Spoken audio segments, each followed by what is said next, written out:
From London, we present the Francis Durbridge serial, Paul Temple and the Jonathon Mystery.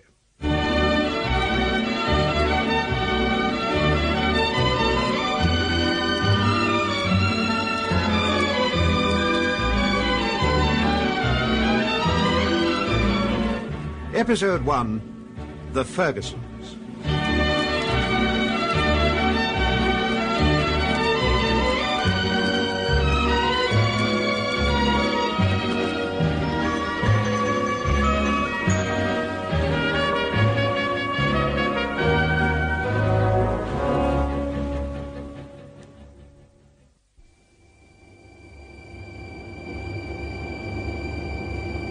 Feeling tired, Steve? No, not a bit. I'm just excited. You've been excited ever since the plane left New York. It's the thought of going home. What time do we arrive in London? About 9 o'clock. So relax. Oh, I've got a thirst. Let's go to the little lounge and have a drink, huh? By all means.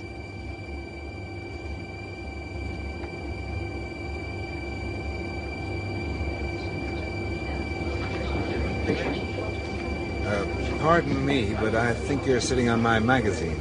Oh, I'm so sorry. No, please, don't get up.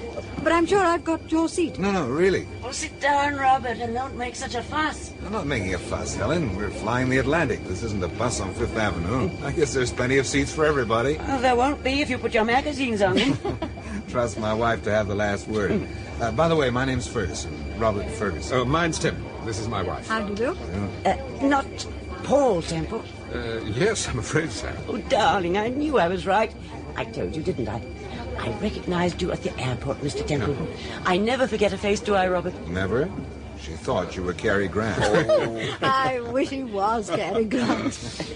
Is this your first trip to England? Oh, no, I've been over many times. My wife lived in London until we were married. Are you coming over on business, Mr. Ferguson? Well, not entirely. We've got a boy at Oxford. He'll be 21 the day after tomorrow. How nice. What college? He's at Magdalen. Oh, that's my old college. Is that so? Do you hear that, Helen? Mr. Temple was at Magdalen. Yes, I heard, darling. Here's a photograph of Richard, Mrs. Temple. It was taken last year. Oh, he's a good-looking boy, Mrs. Ferguson. You must be very proud of him. We are. He doesn't look very American, does he? Well, you can hardly call him an American, Mrs. Temple. He's been at school in England since he was 12. Well, Richard adores England. Yeah, you can say that again. Every time we suggest he comes back to the States, we come over to England. What's he going to do when he comes down? Well, I think he's going to be a writer. His letters are full of books he's read and things he's written. Yeah. Oh, I know what you want, Robert. You want him to go into that dreary old business of yours.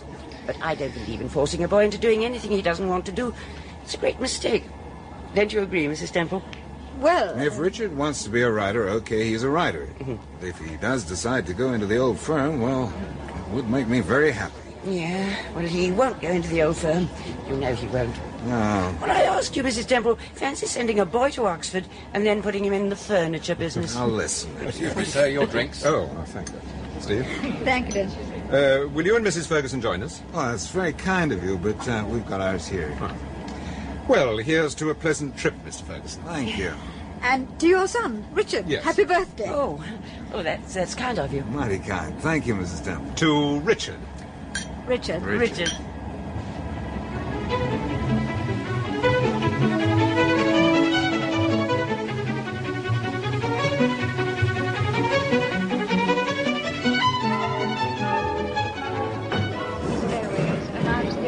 Have you anything else to declare, sir? No, that's, there's nothing else. Thank you. Thank you. All right, sir.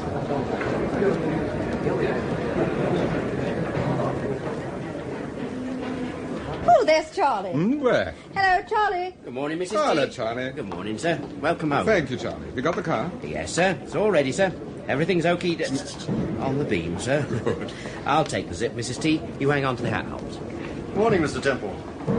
Oh, hello, Inspector. Have you just arrived from New York? Yes. Do you know my wife, Inspector? Darling, this is Inspector Gerard, one of Sir Graham's bright boys. How do you do? How do you do, Mr. Temple? You say you've just flown in from New York? Yes. On flight 508? Yes, that's right. Well, you must have travelled over with a Mr. and Mrs. Ferguson. Yes, we did. What does he look like?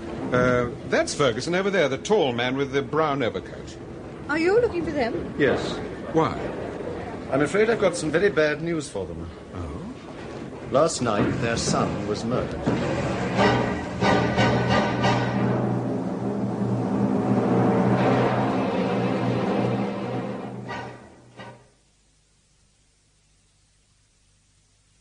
Yes, I quite agree with what you say about the Nelson girl, Inspector. On the other hand, if she was in love with a fellow... Yes, what is it, Sergeant? Mr. Temple, sir. Hello, Sir Graham. Good afternoon, Inspector. Afternoon. Well, you look fit, Temple. Did you have a successful trip? Yes, very, thank you. How's Steve? Well, at the moment, she can't make up her mind whether she's in London or New York. I'm not surprised. Sit down. Ah, thanks. The inspector tells me that you flew over from New York with Mr. and Mrs. Ferguson. Yes, that's right, we did. Their son... Yes, I know. Look, Sir Graham, it's no good beating about the bush. I'm interested in this Ferguson case. That's why I'm here. Well, what can we do for you, Temple? Well, so far, I know very little about the case. I'd like to know exactly what happened. Yes, that's what we'd like to know, exactly what happened. Well, let me have the facts. Assume I know nothing whatever about the case. Go on, Inspector. Well, Richard Ferguson was a student at Oxford, Magdalen College. Although he hadn't a large circle of friends, he appears to have been reasonably popular and, so far as we can gather, had no enemies. He lived in a self-contained flat which was actually the top floor of a house in Mortimer Close. Mortimer Close is in a residential part of Oxford, about a mile and a half from the college. Yes, I know. Go on, Inspector.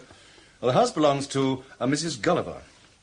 Well, on the night of the murder, she went out to the pictures and met Richard just as she was leaving the house. According to Mrs. Gulliver, the boy seemed nervous and ill at ease, and he told her that he had a dinner date for 8 o'clock with a girl called Dinah Nelson. Dinah Nelson. Well, to cut a long story short, Richard didn't keep that date. Miss Nelson waited from 8 o'clock until approximately 9:15. Go on. Mrs. Gulliver returned from the pictures just after 10.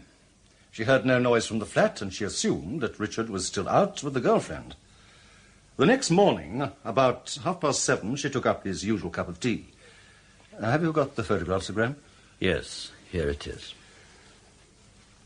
When Mrs. Gulliver opened the bedroom door, Temple, this is what she saw.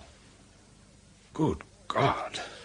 The boy was on the floor near the bed. He must have been shot at very close quarters because, as you can see, most of his face was almost completely blown away. Yes. Who identified the body? Mrs. Gulliver, Dinah Nelson, and another friend of young Ferguson's called Mrs. Russell. However, just to be on the safe side, we made fingerprint tests of the dead man. The prints checked all right. They were Ferguson's. Have you any idea of the time of the murder? The medical people won't commit themselves. Might have been any time between 7, when Mrs. Gulliver saw him, and midnight. What about a motive? That's just the point. There doesn't appear to be a motive. Was anything missing? Yes, a ring. Richard used to wear it on his little finger. Yes, but I doubted the boy was murdered for a gold ring. No, it seems hardly likely, sir. There was a wallet in one of the drawers with 20-odd pounds in it. Yes. Well, I'm afraid that's about all. There was the postcard. Yes, but I doubt if that's really got anything to do with the case, sir. What postcard? The morning Mrs. Gulliver discovered the body, 1 or 2 letters arrived for Richard, and a postcard from Harrogate, which read, "Having a wonderful time, regards, Jonathon." We checked up on the card just in case Jonathon, whoever he might be, was trying to establish an alibi. But none of Richard's friends seems to have heard of anyone called Jonathon. I see. Well, now I'd better tell you what happened last night, Sir Graham. Yes? Ferguson phoned me about 6:30 and asked Steve and me to go round to their hotel. He sounded pretty excited, and when we got to the hotel, he gave me a copy of a magazine called The New Feature. Here it is. The New Feature? Yes, it's a highbrow periodical. Go on. Well, the magazine, marked private and addressed to Mr. and Mrs. Ferguson, was at the hotel when the Fergusons arrived. On page 14, there's an article on the international situation by a writer called Europa. You'll notice that someone has underlined the name Europa and scribbled a footnote. Yes. And do you see what it says? If you want to know who murdered your son, ask Europa. Well, who is Europa? It's obviously a nom de plume. It's a nom de plume, all right, but... Well, Ferguson showed me the magazine and asked me to find out who Europa was. He also asked me, or rather his wife did, if I would investigate the case. I said I would. Mm-hmm, yes. Well, we stayed talking until about 10:30, and then Steve and I left the hotel by the embankment entrance and strolled down past the gardens to the spot where I'd parked the car. But to my surprise, someone was sitting in it. Excuse me, but, haven't you made a mistake? Mr. Temple? Yes? Please forgive me for sitting in your car, but I did want to see you, and I was afraid I might miss you. I see, but... I'm Dinah Nelson. I was a friend of Richard Ferguson's. But what are you doing here, in our car? Well, I wanted to talk to Mr. and Mrs. Ferguson. I was just going into the hotel when I saw you and Mr. Temple drive up.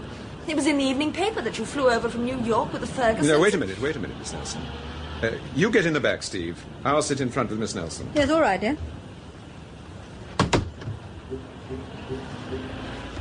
Well, now, suppose you take a deep breath and start at the beginning.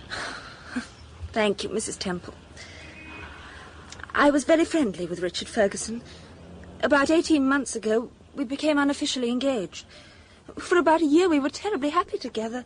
And then, quite suddenly, Richard's attitude changed towards me. How do you mean, changed? Well, he used to write, you know. He wanted to be a writer, and...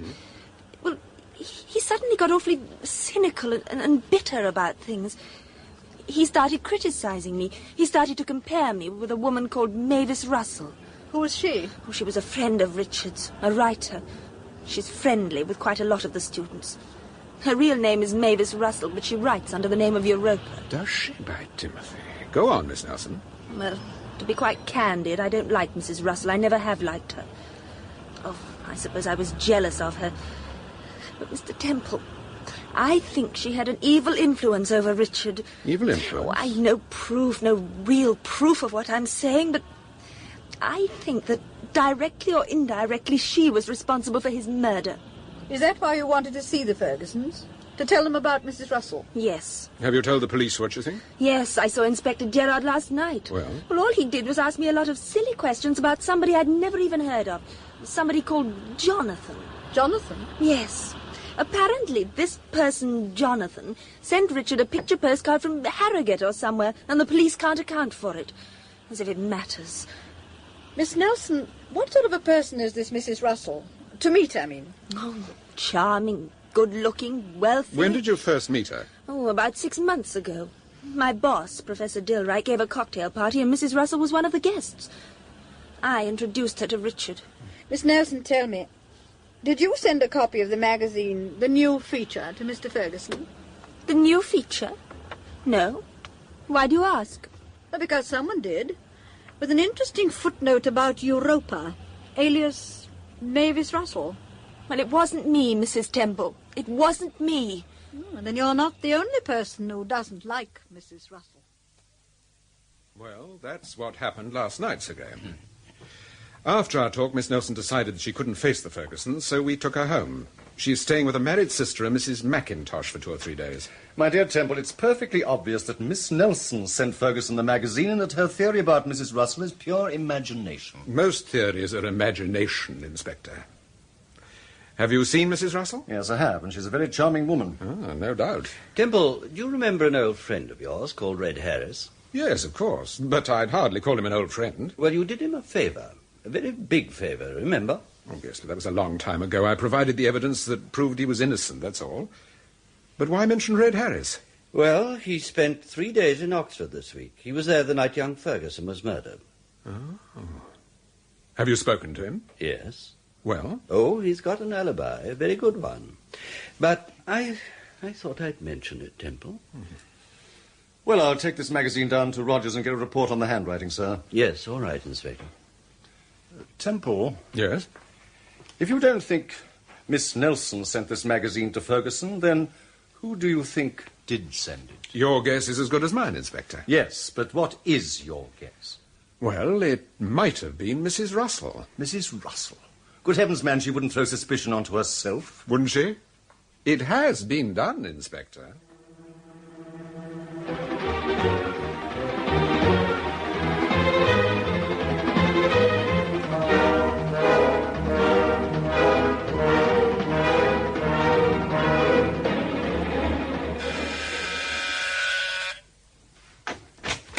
Oh, hello, Steve. I'm sorry I'm late.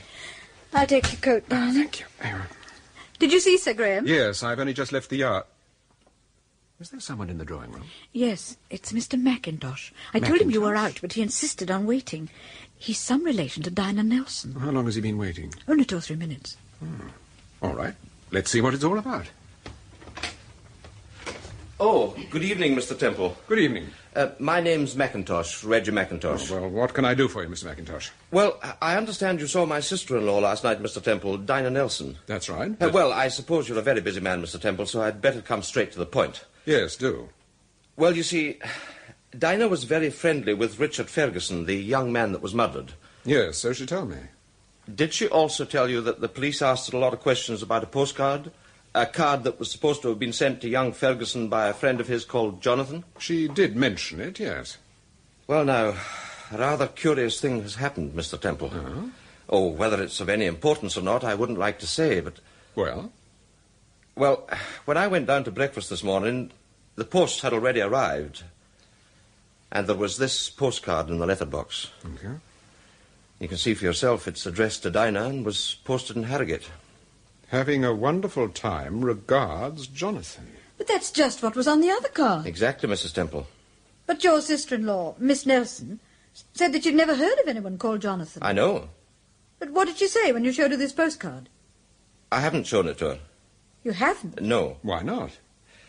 Well, Dinah's a strange girl, Mr. Temple. She's highly strung, emotional. And I thought that if she saw this card, she'd think that the police suspect that she had something to do with this dreadful business. Do you think she did have anything to do with it? Oh, no, of course not. Dinah wouldn't harm a fly.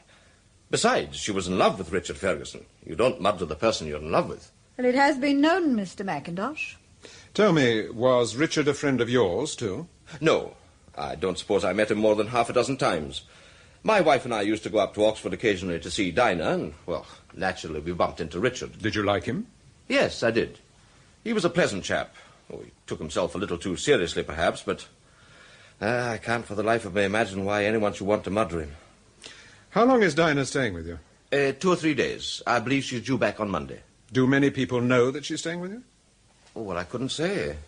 She always does stay with us, of course, when she comes to London. Mr. Mackintosh, on your visits to Oxford, did you ever meet a woman called Mrs. Russell? Yes, I did.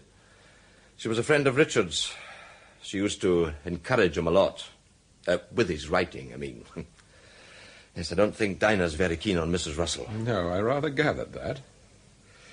Well, thank you, Mr. Mackintosh. I'll take care of this card for the time being. I hope I did the right thing in bringing it to you. Mm-hmm, you did. Well, goodbye, Mrs. Temple. I hope we'll meet again sometime. I hope so. I'll show you out. Oh, thanks. Goodbye, Mr. Temple. Goodbye.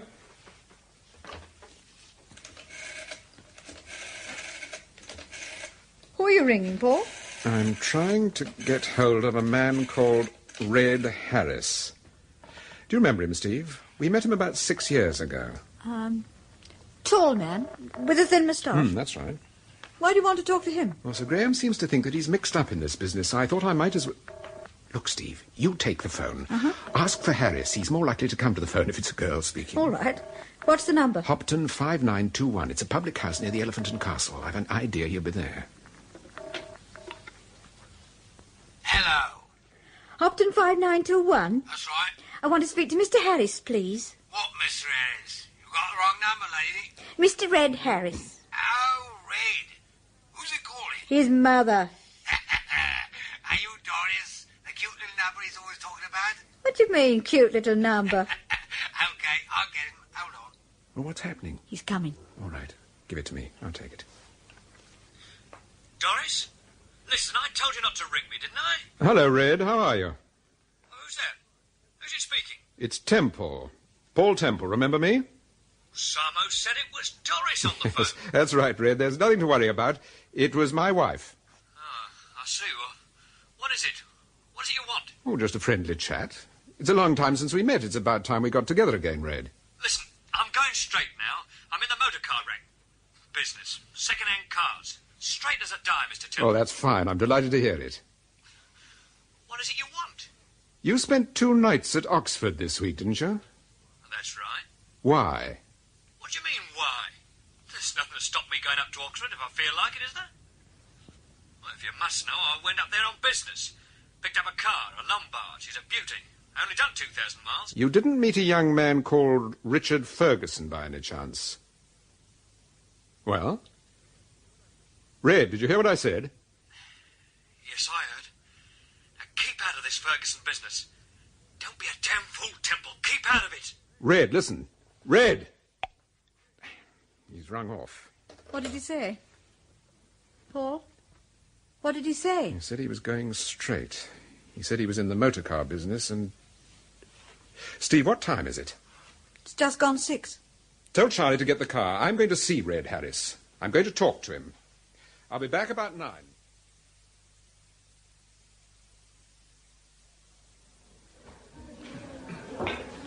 You're rattled, Red. What's the matter with you tonight? You couldn't hit the side of a house. You're lucky, Simo, dead lucky. You've always been lucky at snooker. That's a tenner you owe me. Now, pick that cue up again and I'll tell you what I'll do. I'll play you 200 up a billion, see? Give you a 50 start and the winner. Hey, looking for someone, mate? Yes, I'm looking for Mr. Red Harris. Well, you haven't far to look. Pal of yours, Red? No. I'm Harris. Oh. Who are you? What do you want? I understand you've got a car for sale at 2.5-litre Lombard. Yeah, that's right. Is that it outside with trade plates? Yes, that's it. How many miles has it done? 2,000, genuine. The owner only bought it to look at. Ah, shut up, Simo. What are you asking for it? 1750. Ah. Do you mind if I look at it?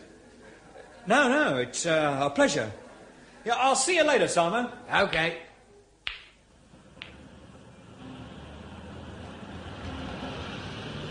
Now, what's the idea, Temple? I told you over the phone that Get in the car. We can't talk here.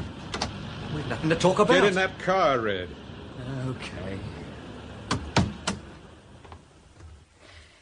Now, what is it? What's on your mind? 6 years ago, I did you a favour, Red. I know, and I haven't forgotten it. Do you remember what you said? You said, any time you want anything, Mr. Temple, anything, just ask Red Harris. Yes, and I meant it. Honestly, I did. I'm a straight shooter, Mr. Temple. I'll say exactly what I think. Then tell me, why did you spend 2 days in Oxford this week? I told you, I went there on business. I bought this car. You were in Oxford the night young Ferguson was murdered. I don't know anything about Ferguson. That's not what you told me on the phone. Well, what do you mean? You said, keep out of this Ferguson business, Temple. Did I say that? You did, Mr. Harris. Temple, listen. I'm a friend of yours. You did me a good turn once, and I haven't forgotten it. But I don't know anything about Ferguson. I went up to Oxford to buy this car. Listen, Red. Let's get this straight. I'm not here because the police sent me. Well, then why are you here? I'm here because the boy's parents asked me to investigate this case. I'm not interested in what sort of a racket you're running. I'm interested in 2 things. Who murdered Richard Ferguson, and why? I don't know anything about Ferguson. I never heard of this kid until I read about the murder. You're lying. Now listen, Red. I intend to get pretty tough over this business because I'm not Hello? What's this you've got in your pocket? How long have you been carrying a revolver? It isn't a revolver, it's my pipe. Eh?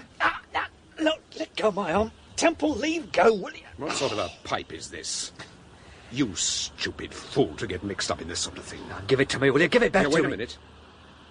Is this the gun that shot Ferguson? Oh, don't be a fool, Temple. Of course it isn't. You know darn well that murder isn't... Hey, what's that car? He's got a gun! Get down!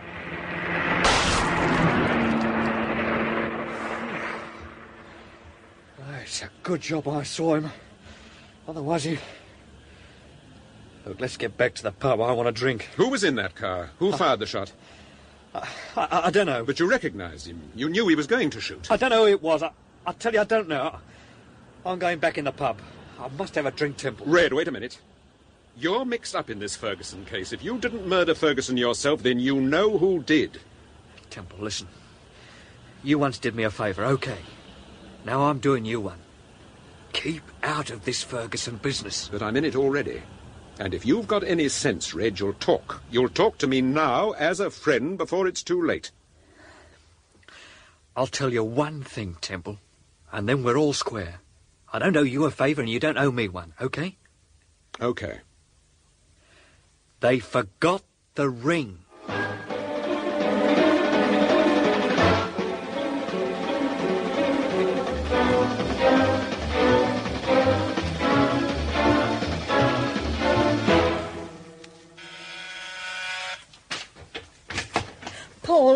goodness you've come. What's the matter, Steve? Mrs. Ferguson's here. She's in a dreadful state. Honestly, I think she's going out of her mind. But what's she doing here? She insists on seeing you. Mr. Ferguson had to bring her. The poor man just didn't know what... Here he is. Oh, hello, Ferguson. What's the trouble? Temple, please believe me, I wouldn't have brought Helen here, but she absolutely insisted on seeing you. Where is she? She's in our bedroom, Paul. I've given her a sedative. Well, hadn't we better send for a doctor? She won't hear of a doctor. She simply won't hear of it.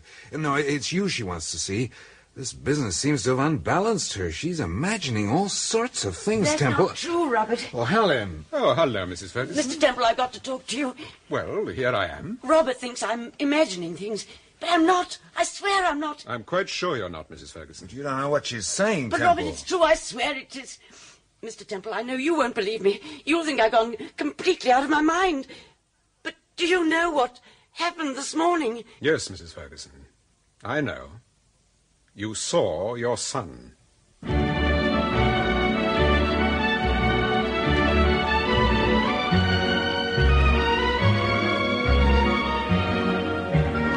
That was the first episode of Paul Temple and the Jonathon Mystery by Francis Durbridge. The part of Paul Temple was played by Peter Cook and Steve by Marjorie Westbury. The play was produced for the BBC by Martin C. Webster.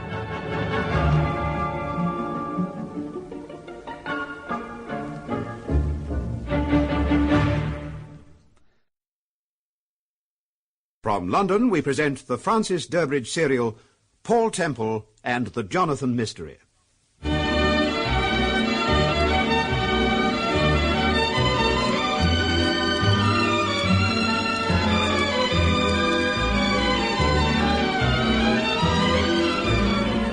Episode 2, That Good Old Intuition.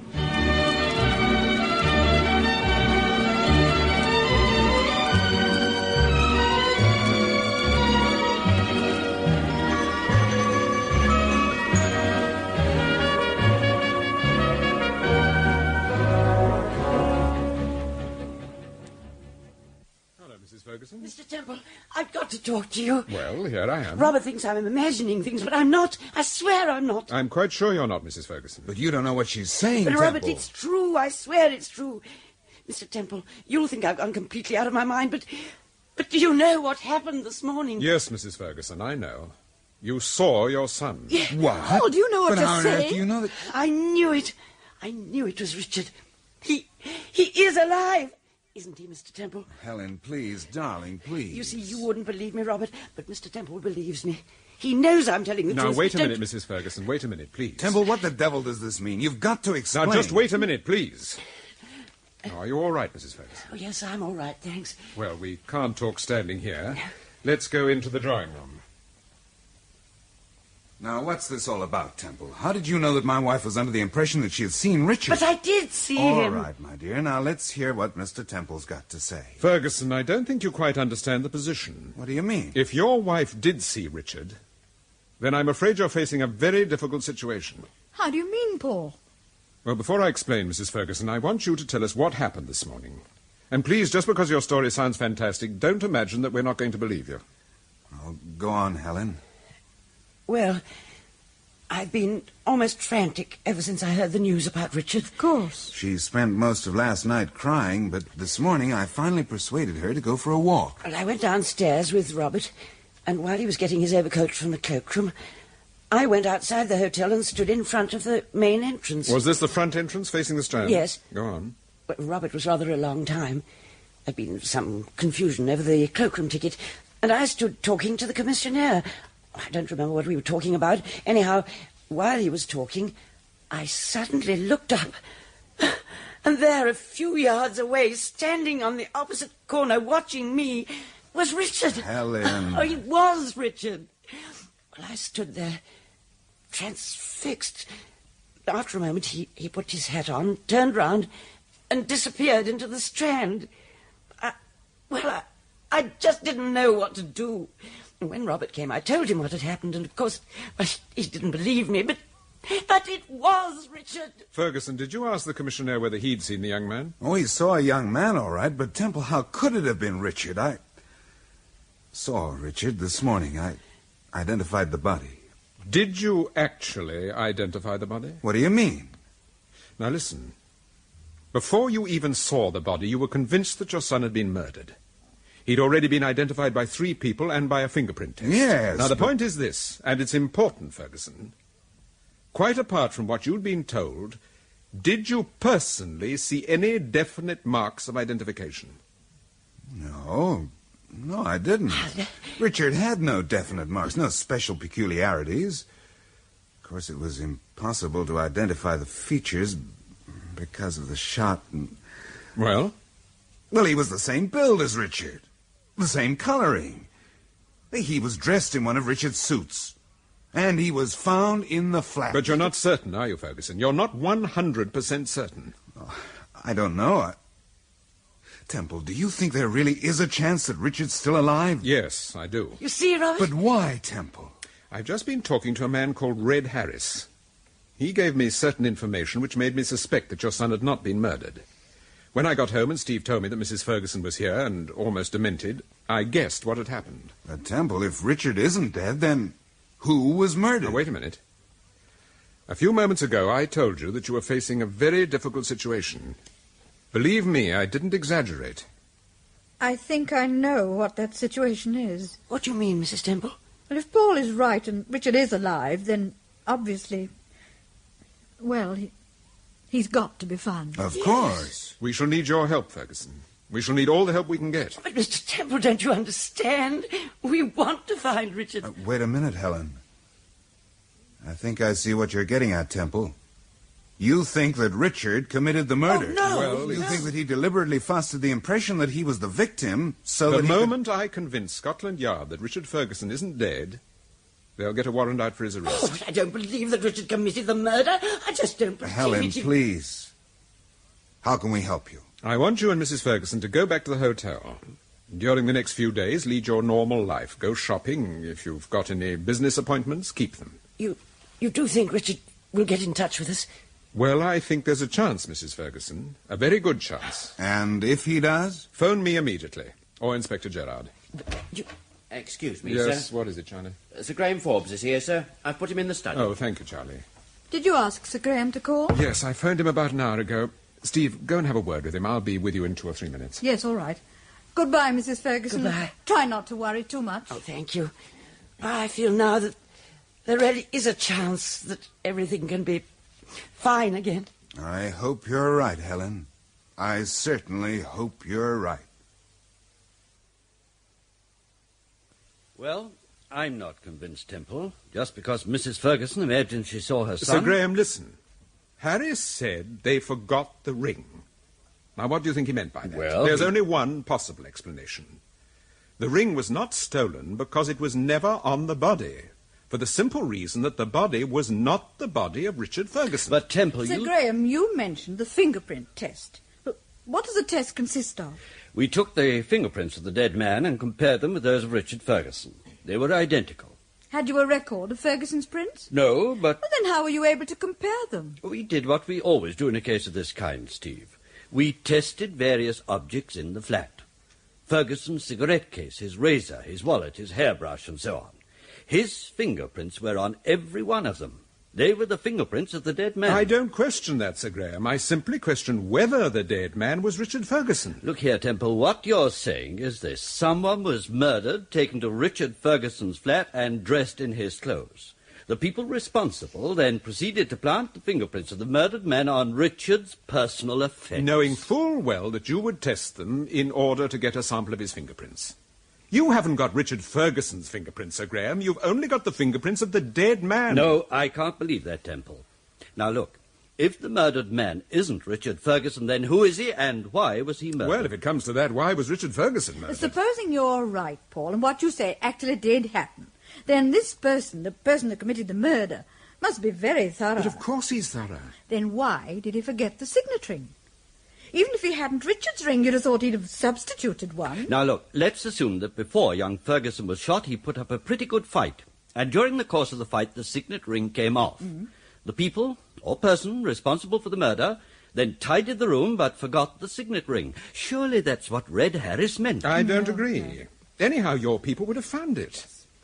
When Harris said they forgot the ring, he said it with particular significance.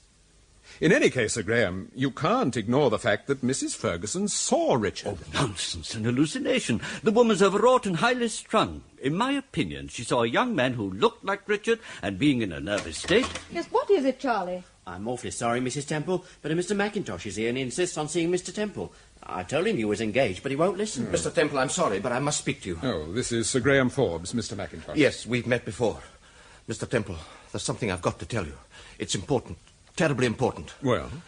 This afternoon, my sister-in-law, Dinah Nelson, had a telephone call from her boss telling her to report back to Oxford first thing tomorrow morning. Well? Well, I've just taken Dinah to the station. I put her on the train and then went down into the underground. As I got onto the platform, there was a train leaving, and I noticed a young fellow standing by one of the doors. I only caught a glimpse of him, but I'll swear it was Richard Ferguson. Is this another hallucination, Sir Graham?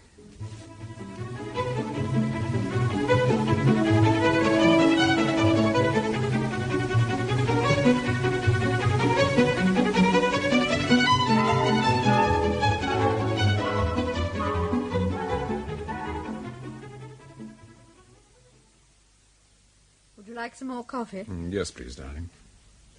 Here you are. Thanks. Oh, I'm glad we didn't make it late tonight. Yes, so am I. It's nice to be home again. What happened this afternoon? Well, I saw Sir Graham and Inspector Gerard. We had a chat with our Scots friend, Reggie Mackintosh. The inspector took a sample of his handwriting. What did he do that for? He wanted to compare it with the handwriting on the magazine. You know, the new feature, the one that was sent to Ferguson. Was it the same? No. Mackintosh seemed pretty excited last night, didn't he? Bursting in like that. Well, wouldn't you be excited if you saw someone you thought was dead? Yes, yes. Anyhow, he convinced Sir Graham, which is more than we did. Paul, what do you think really happened? Do you think young Ferguson did commit the murder and then deliberately faked things? I don't know, Steve. I was talking to Gerard this afternoon about those postcards. The one that was meant for Richard and the one that Dinah Nelson got, or would have got if it hadn't been for Mackintosh. Oh, you mean the ones from Jonathon? Yes, I had a hunch that the person who posted the cards also sent Ferguson the magazine. But it wasn't a very good hunch, I'm afraid. The handwriting's quite different. Paul, now, don't laugh. What do you mean, don't laugh? I've got a sort of intuition. Oh, by Timothy, not that good old intuition, Steve. No, really, darling, I'm serious. Well, come on, let's have it. Do you know what I think? No. I think Reggie Mackintosh was lying last night. I don't think he did see Richard Ferguson. You mean you don't think that young Ferguson is alive? No, I think he's alive. Well, what then? I think Mrs. Ferguson saw him, but I don't think Reggie Mackintosh did.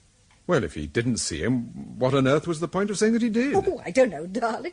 My intuition doesn't work that fast. I'm not so sure that it works at all. Give me a cigarette. There is a box beside you. Oh, thanks. Do you know what I did this afternoon while you were at Scotland Yard? No. I read a book. Well, I hope you enjoyed it. I wouldn't say I enjoyed it. I found it interesting. It was called The Purple Moon. Well? By Mavis Russell. Oh, really? I thought you'd be interested. Paul, I think you ought to make a point of meeting Mrs. Russell. Why? I am not so sure after reading her book that Dinah Nelson wasn't telling the truth. What do you mean?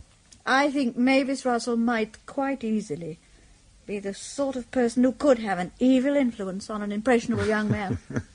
The book certainly seems to have impressed you, darling. As a matter of fact, I agree about Mrs. Russell. It might be a very good idea if we went up to Oxford for 2 or 3 days. Yes. Oh, Lord, now who can this be? Hello? Hello? Is that you, Temple? Yes, who is that? This is Robert Ferguson. Oh, hello, good evening. Temple, I've got some news. I've got to be quick because I don't want Helen to overhear me. Well, what is it? I've heard from Richard. When? About half an hour ago, he telephoned me. Temple, please don't tell the police. Don't say anything, at least not yet. What's the matter? I think he's in trouble. He needs money. He asked me to meet him. When, tonight? Yes. Where? I can't tell you, not over the phone. Can you pick me up in about 20 minutes? Yes. Where are you now? I'm at the hotel. Meet me at the back entrance facing the embankment and bring your car, will you? Yes, all right. I'll explain when I see you, Temple. It's just 5 to 10. I'll be there by 1:15. Okay, thanks. Who was it, Paul? It was Ferguson. He's heard from Richard. He has? Tell Charlie to get the car, darling. Why? What's happening? I'm afraid we've got a date after all, Steve.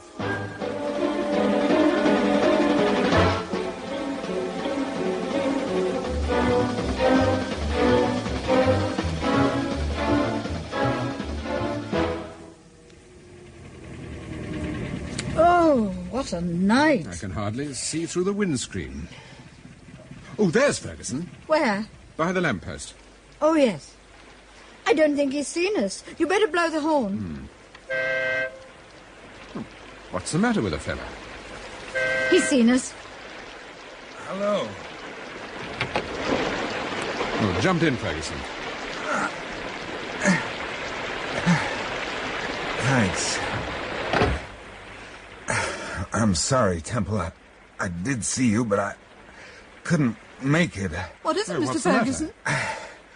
It's this old heart of mine. It lets me down every now and again. I was feeling perfectly all right standing in the doorway, and then suddenly... Would you like me to take you back to the hotel? No, it'll pass. I'll be all right in a minute. I've got some brandy. No, I mustn't take that. I've got some tablets for this sort of thing, but they're in the hotel. Can I go and get them I'll for be you? all right, Mrs. Temple. Don't worry. As long as you are all right. Yeah, I thought this would happen. The moment I start worrying about anything, I always get this confounded heart trouble. Oh, I'm sorry. Now, what happened tonight, Ferguson? Well, as I told you, Richard telephoned. Fortunately, Helen was in the bath. I was expecting a business call from Birmingham. When I picked up the phone and heard Richard's voice, I just couldn't believe it. What did he say? He said, "I'm in trouble, terrible trouble. Please don't ask any questions and listen to what I've got to say." And then he said that he needed money. He asked me to take it to an address in Lewisham. I wrote it down. Yeah, here it is. Oh, thank you. Did he say anything else? No, he wouldn't let me ask any questions. When I started to talk, he hung up on me. He sounded desperate. If you want my opinion, the boy's ill. That's why I didn't want you to contact the police. Not tonight. Is this the address 439 Galveston Road, Lewisham? Yeah. Why have you written the name Griffiths? He told me to ask for Mr. Griffiths. I think he must be staying there under that name. Yes, most probably. Does Mrs. Ferguson know about this? No, I told her it was the Birmingham call. Right now, she thinks I'm in the bar drinking... Oh, the darn thing seems to have come back. Look, Ferguson, listen. You can't come out to Lewisham, not like No. this. If you see your son and start getting excited, you might have a very bad attack. The best thing you can do is go straight back to the hotel and go to bed. He's right, Mr. Ferguson. We'll see, Richard. We'll bring him back to the hotel tonight, I promise. You won't take him to the police first, will you? I've told you, I'll bring him back to the hotel. Okay, Temple. Thanks. Give me your arm. There you are. Open the door, Steve. Yes, sir. That's it. That's fine. I shan't be long, Steve. I'll be okay once I get to the elevator.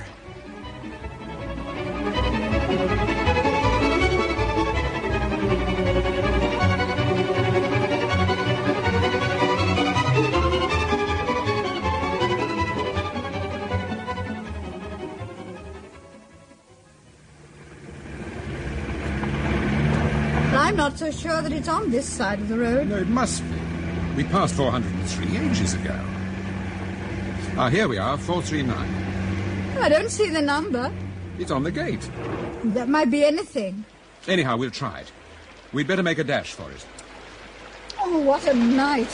Why on earth didn't we bring the umbrella? Be careful you don't slip.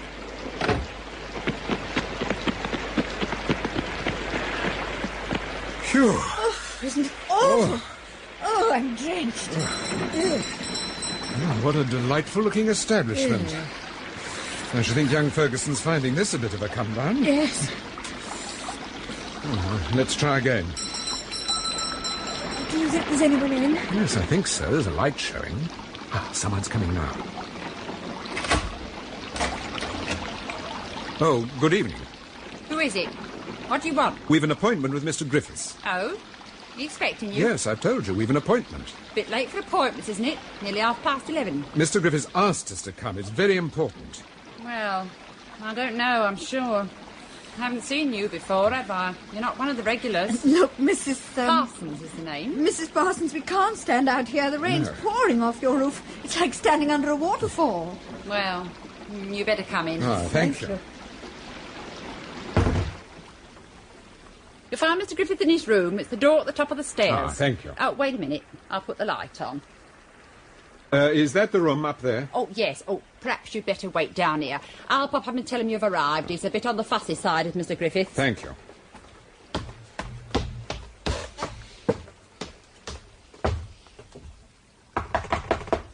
Mr. Griffith? Mr. Griffith, your friends are here. Mr. Griffith! Oh! Come on, Steve, quickly.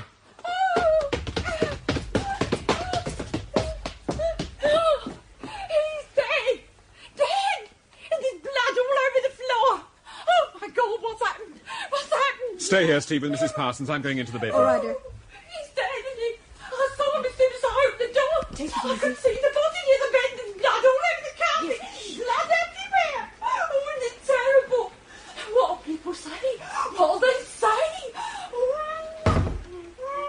Is he dead? Yes.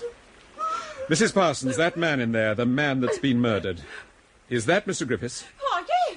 Of course it is. You know it's Mr. Griffiths. Paul, what is it? It's not young Ferguson, Steve. It's Red Harris.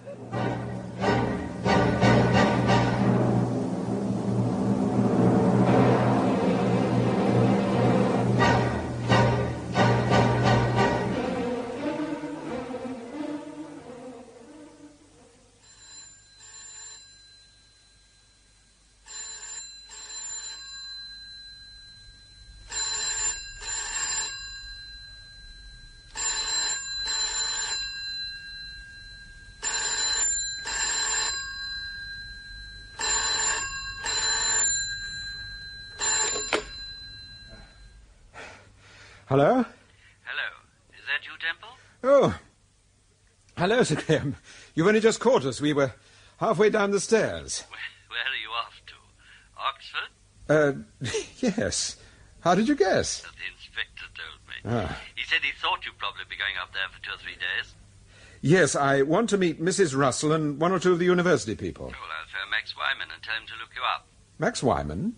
Oh, is he the young fellow who wrote a biography of Marcus Aurelius? Yes, that's right. Uh-huh. He's Lord Ellsworth's youngest son. He's a Balliol. He knows pretty well everybody in Oxford. If you want an introduction to anybody, he's your man. Oh, I'll be glad to meet him. Sir Graham, tell me, did the inspector see Ferguson? Oh, yes. The old boy's convinced, absolutely convinced, that it was Richard who spoke to him on the phone. Uh-huh. And what about Red Harris? But our people think the murder was committed at about 9:30. I see. How long had he been staying at the house? He checked in on Monday and paid a week's rent in advance. Oh, incidentally, he'd been using the name Griffiths for some time. He had a driving license in that name. I see. All right, well, I'll contact you when I get back from Oxford, Sir Graham. All right, Temple. I'll phone Wyman this afternoon. Splendid, thanks. Goodbye. Goodbye, Temple.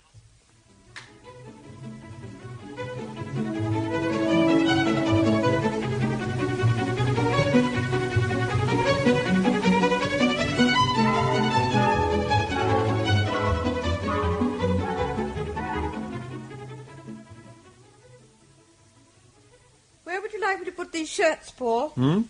Oh, in the wardrobe. Oh, there isn't any more room in the wardrobe.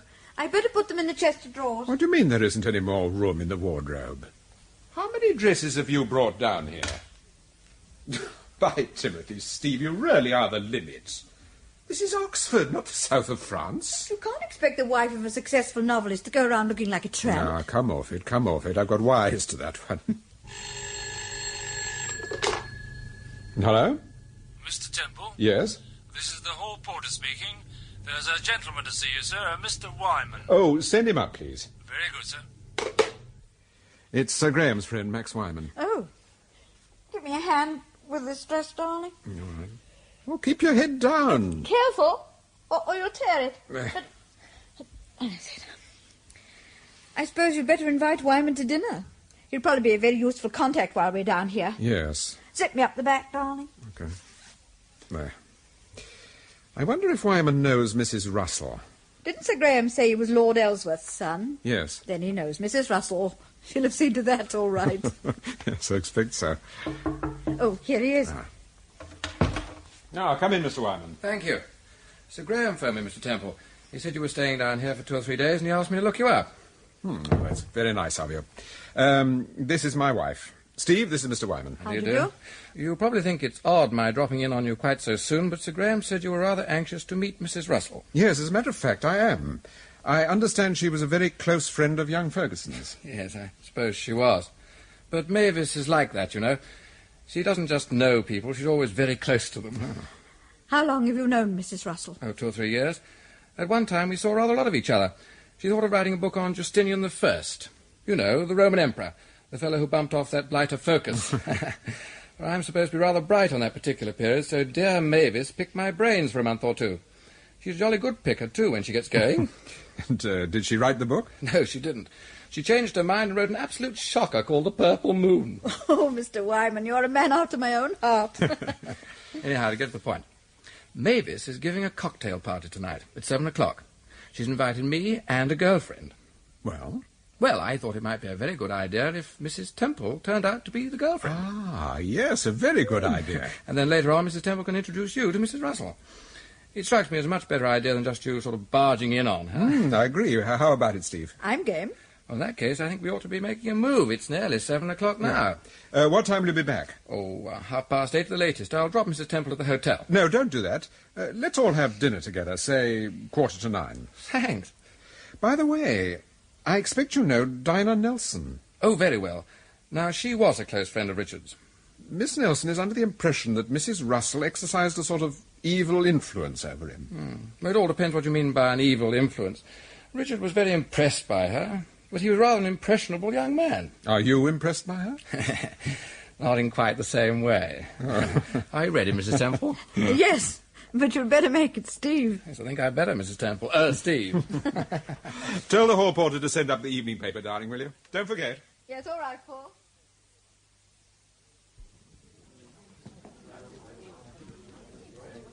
Excuse me, Mr. Wyman, I shan't be a moment. I'm just going to have a word with the hall porter. Right, I'll get the car. See you outside. Yes.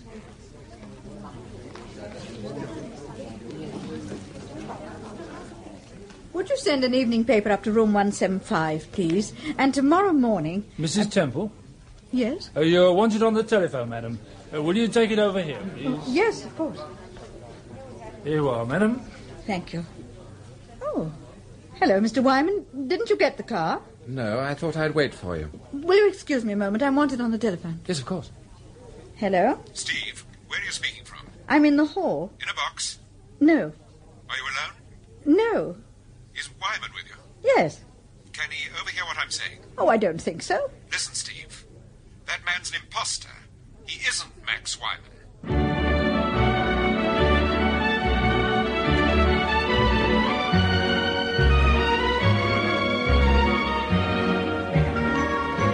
That was the second episode of Paul Temple and the Jonathon Mystery by Francis Durbridge.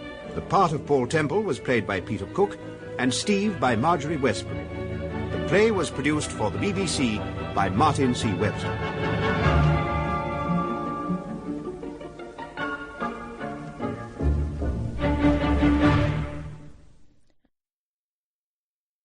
From London, we present the Francis Durbridge serial Paul Temple and the Jonathon Mystery.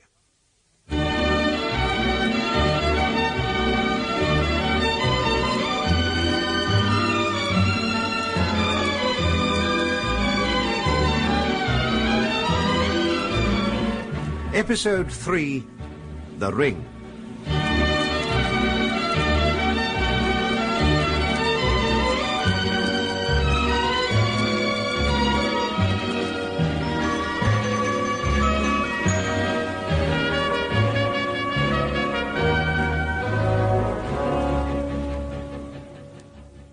Steve, listen.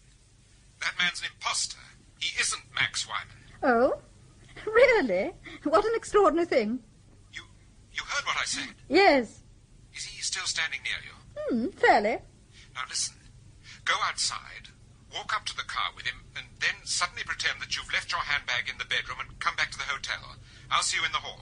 Yes, all right. Oh, and get the number of the car. Yes, do that. Look forward to seeing you. Goodbye. Ready now? Yes, quite ready, Mr. Wyman. Oh, you've left your handbag. Oh, thank you. Is that your husband on the phone? No, it was an old girlfriend of mine. Didn't sound like a girlfriend. And it's the sort of girlfriend I'd rather you didn't mention to my husband. Oh, I see. I hope you do see him, Mr. Wyman. Where's your car? It's just round the corner.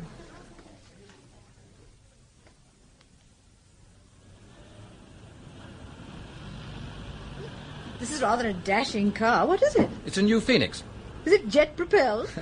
It's not as fast as it looks. Jump in. Well, if I'm going to ride in this chariot, I'll need a scarf. Nonsense, you don't need a scarf. Oh, I certainly do. I shan't be a minute, Mr. Wyman. I bet you won't. Blast you.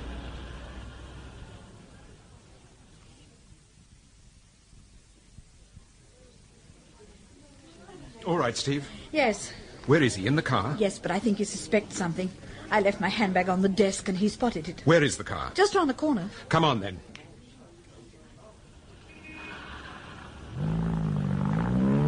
Yes, you were right, Steve. There he goes. He looked suspicious when I put the phone down. Did you get the car number? Yes, it's 639GXO. 639GXO. Well, thank goodness you're all right anyway. But how on earth did you know he wasn't Wyman? Well, the penny dropped just as you walked out. I suddenly remembered what he said about Mrs. Russell. What do you mean? Well, you remember, he said she thought of writing a book on Justinian I, the Roman emperor who murdered Focus. Well? Well, the real Max Wyman would never have made a mistake like that. Focus was murdered by a character called Heracles. Oh, get you. Oh, fancy remembering that. Yes, but I only just remembered it in time. Come on, let's go back to the hotel.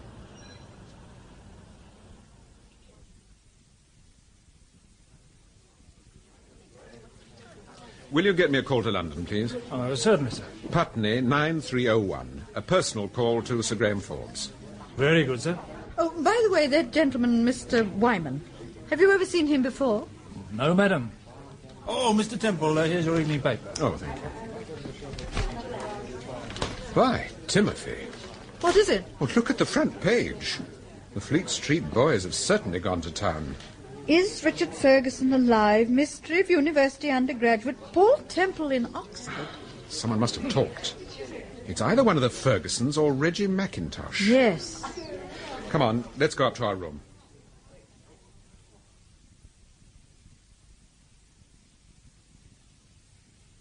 Paul, what do you think would have happened if you hadn't spotted that slip of Wyman's or whatever his name was? I wonder.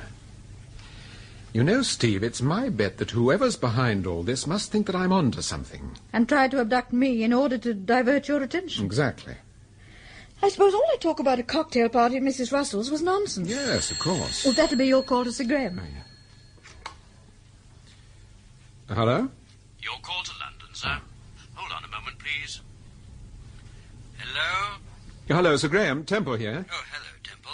Sir Graham, tell me, did you get in touch with Max Wyman? I phoned his digs soon after you left.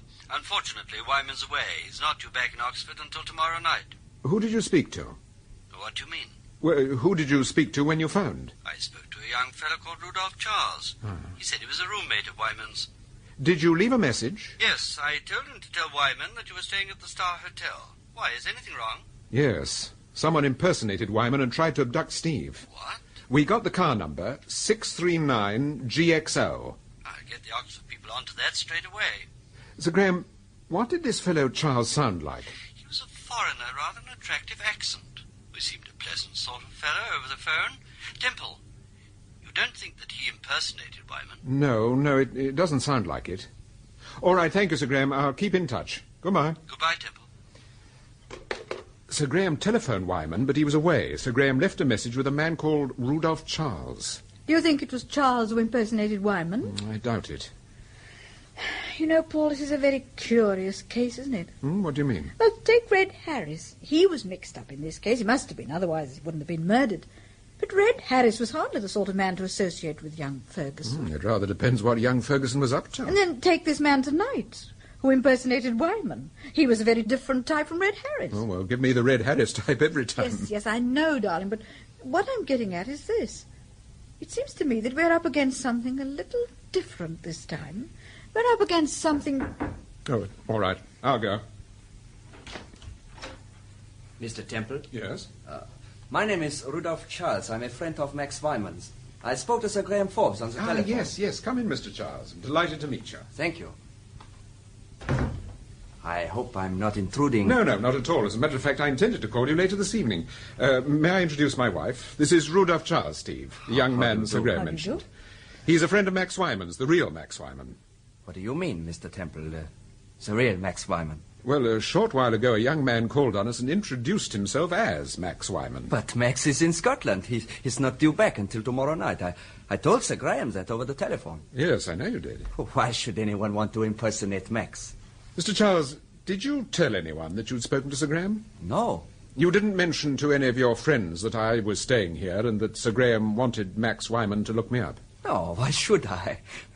Oh, Mr. Temple, it's common knowledge that you're staying here. In Oxford, I mean. Haven't you seen the evening papers? Yes, but it isn't common knowledge that Sir Graham tried to telephone Wyman. Oh, I see your point. I'm the only person who knew about the telephone call. Exactly. Well, I can assure you I didn't mention it to anyone. It didn't seem very important.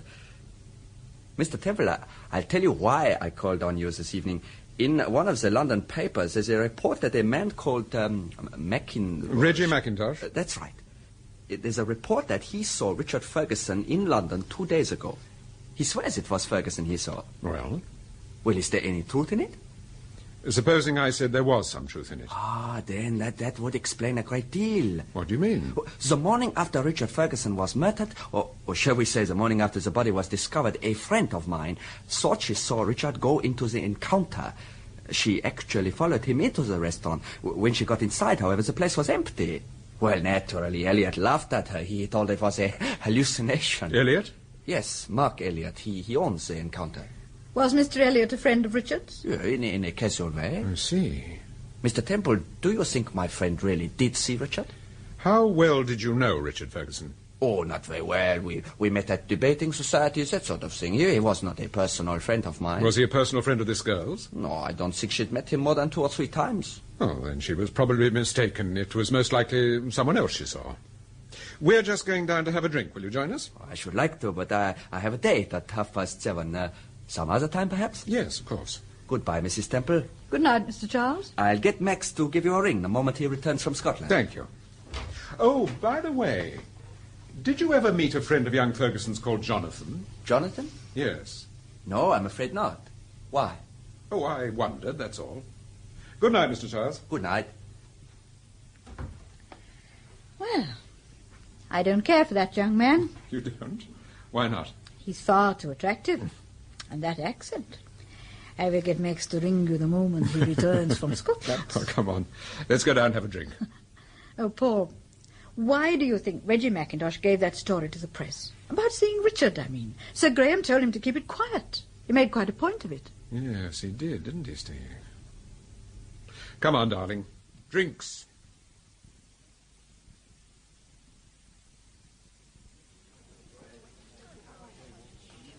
I'll see you in the lounge, Steve. I'm going to get some cigarettes. Oh, all right, dear.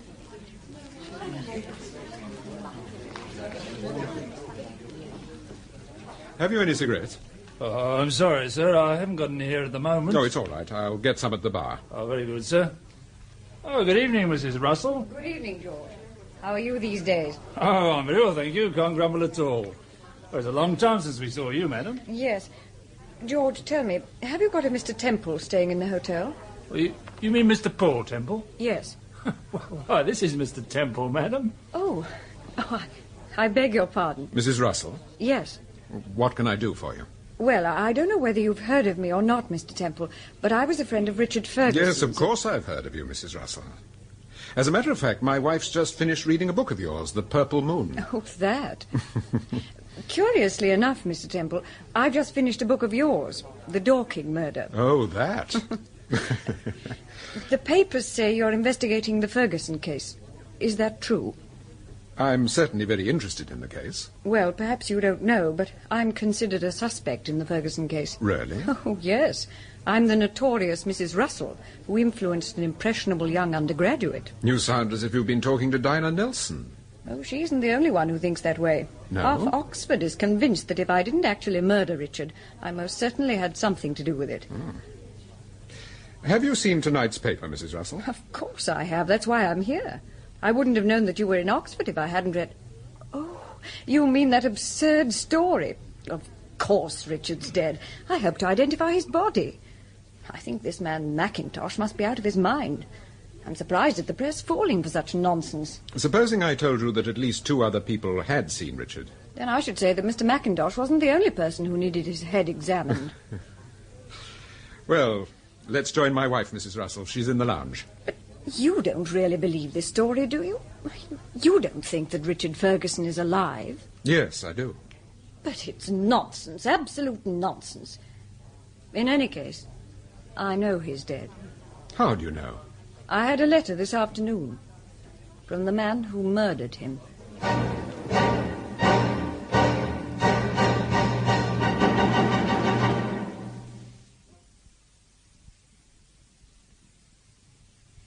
Do sit down, Mrs. Russell. Thank you.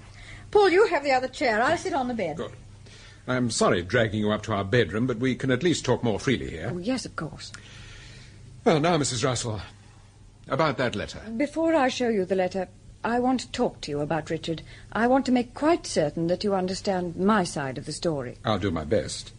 Well, I wasn't in love with Richard Ferguson, and I never made love to him either. He had talent, but like most young writers, he needed encouragement. I read pretty well everything Richard wrote. I criticised his work. I lent him books, introduced him to influential people. If that's considered to be exercising an evil influence, then I certainly exercised it over Richard Ferguson. Go on, Mrs. Russell.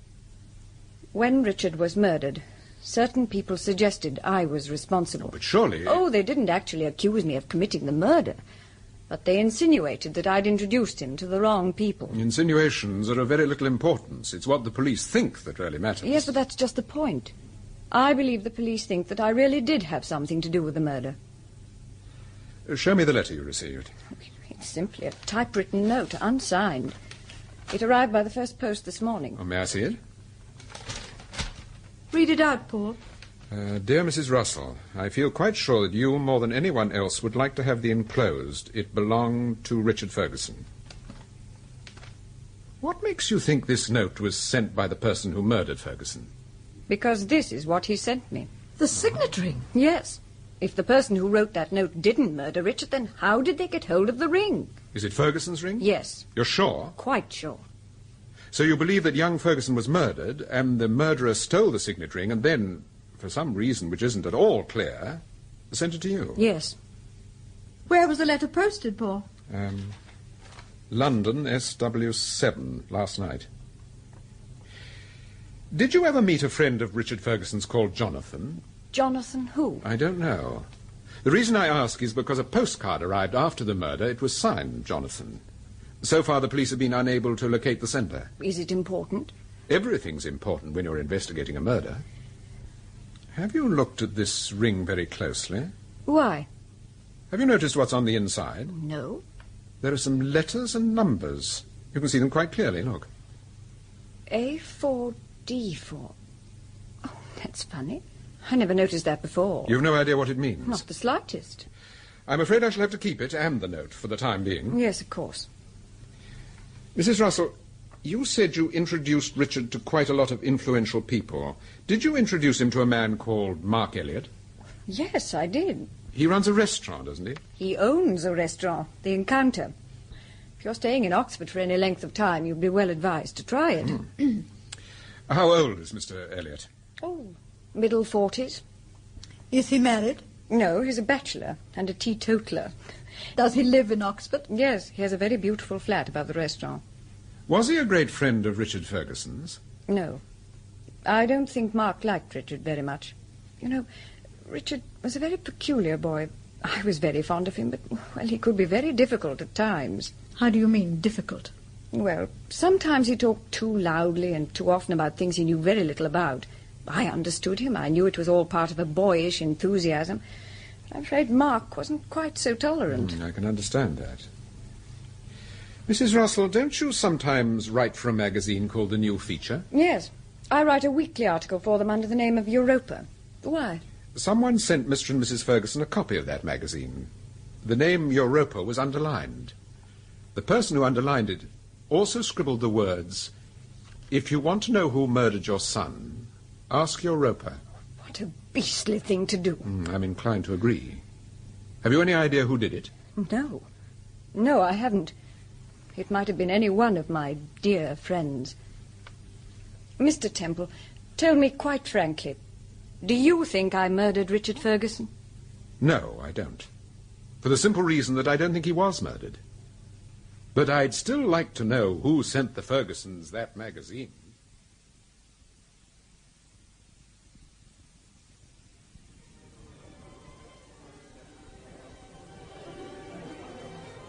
Mrs. Russell was right about this restaurant, Paul. It certainly is attractive. Yes. I think perhaps they could have done with just one chandelier less. Perhaps one. Good evening, sir. Oh, good evening. Have you reserved a table, sir? No, I'm afraid we haven't. I shall have to keep you waiting about a quarter of an hour, sir. I'm sorry. Oh, that's all right. Where is the ladies' cloakroom? On the first floor, madam. Thank you. I'll see you later, darling. Yes, all right, Steve. You seem very busy tonight? We're like this most nights, sir. On Saturdays, it's quite impossible to get a table unless you reserve well in advance. How long have you been open? Just about a year, sir. Well, it's obviously a great success. Yes, it is, sir. Can I get you anything to drink? No, thanks. I think I'll wait for my wife. Very good, sir. Why, hello, Mr. Temple. Oh, hello, Miss Nelson. Was that Mrs. Temple just going upstairs? Yes. Do you know, I thought it was. I said to Reggie that... Oh, I'm sorry. This is my brother-in-law, Reggie Mackintosh. Yes, we've met before, haven't we, Mr. Mackintosh? Yes, we have. The last time we met, you promised... I know exactly what you're going to say. Mr. Temple's annoyed with me, Dinah, and for a very good reason, too, I'm afraid. Oh, what do you mean, Reggie? Well, go on. You'd better tell her, Mr. Temple. Sir Graham Forbes of Scotland Yard told your brother-in-law that under no circumstances must he tell the press that he'd seen Richard Ferguson. Well, I did tell them. Yes. I'm sorry, but the fact is I had a few drinks with a pal of mine, one of the Fleet Street boys. He started to talk about the Ferguson case, and, well, I simply had to tell him that I'd seen Richard. But, Mr. Temple, what does it matter what the newspapers say? The fact remains that Richard's alive, and I'm sure there's a perfectly simple explanation to the whole mystery. I hope you're right. But don't forget, if the murdered man wasn't Richard Ferguson, he was certainly somebody, and someone murdered him. You're not suggesting that Richard did? Well, that's the only simple explanation I can think of. What? You mean Richard invited this man to his flat, shot him in the head so that he couldn't be recognized, dressed him up in his own clothes... That's absurd. Why? Someone committed the murder. Yes. Well, I'm quite sure that Richard didn't. How long are you staying in Oxford, Mr. Mackintosh? Oh, a day or so. I usually pop up to Oxford 2 or 3 times a week. I'm in the textile business. I think we ought to be making a move, Reggie. I don't want to be late. Yes, all right, Dinah. Oh, Miss Nelson. Yes? Have you seen this before? Where did you get that ring from? You haven't answered my question. Where did you get that ring from? Is it Richard Ferguson's? Yes. You're sure? Of course I'm sure. Please, let me have it. Now, Dinah, my dear. Why do you want the ring, Miss Nelson?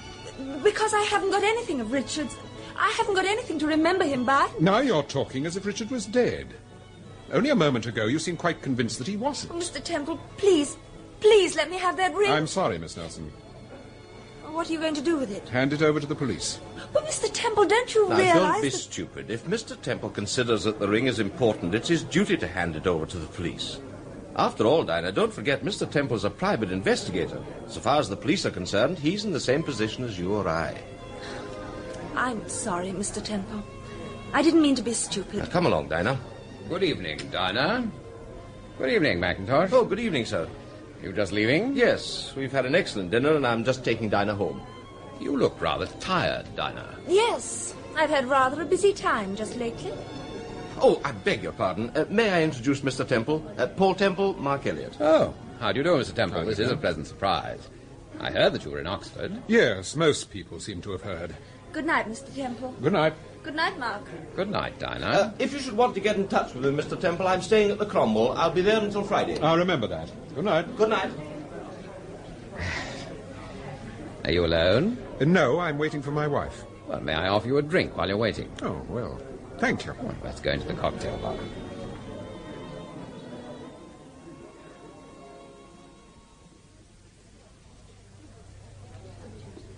Good evening, Mr. Elliot. Good evening, Bobby. What would you like, Temple? May I have a dry martini? Yes, of course. Dry martini, Bobby, and the usual for me. Yes, sir.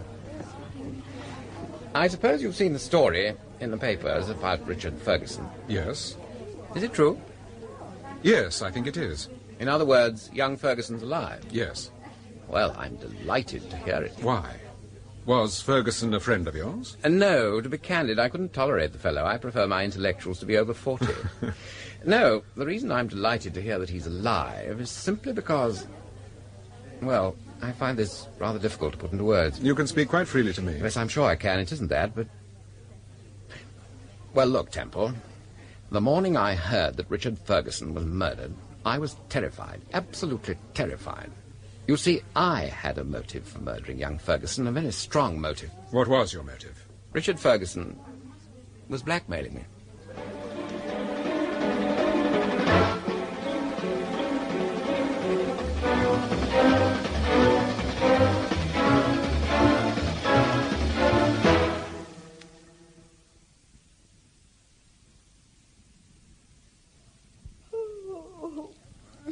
Gosh, I'm tired.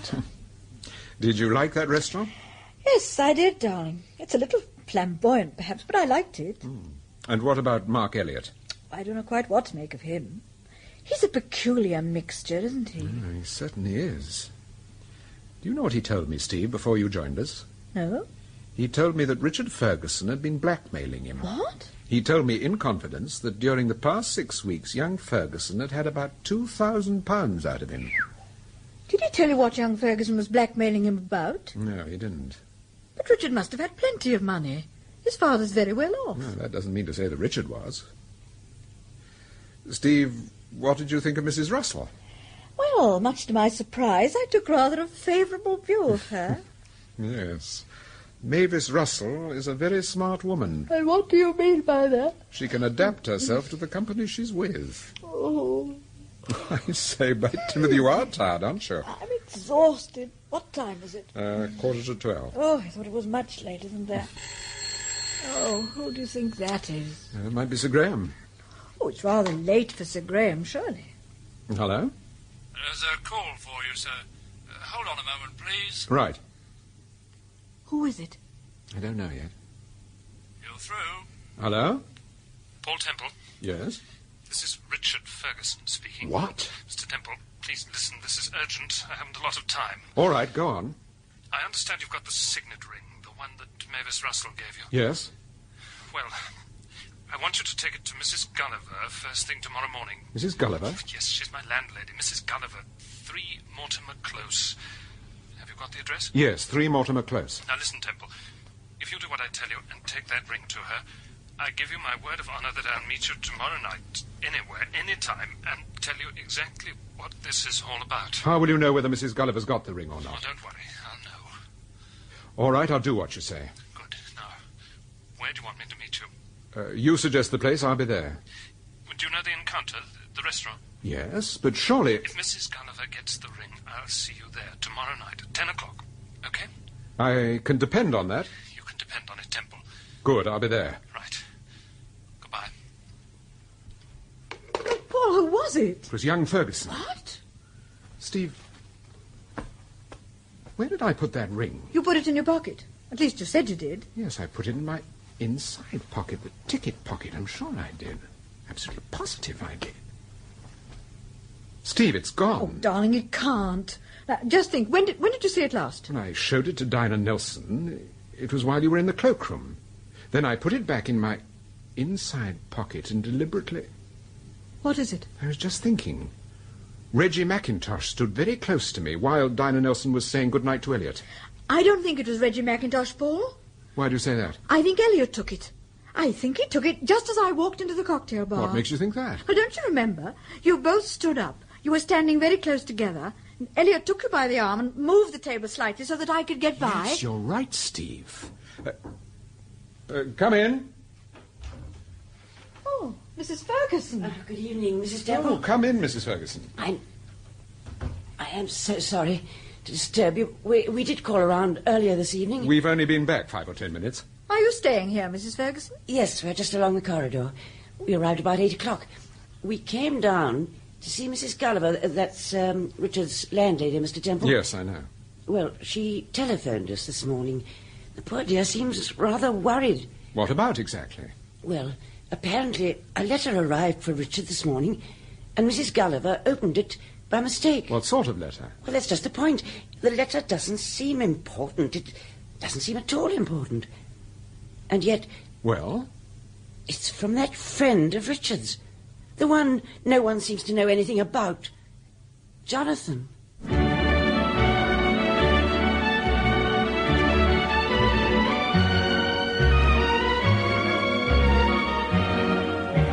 That was the third episode of Paul Temple and the Jonathon Mystery by Francis Durbridge. The part of Paul Temple was played by Peter Cook and Steve by Marjorie Westbury. The play was produced for the BBC by Martin C. Webster.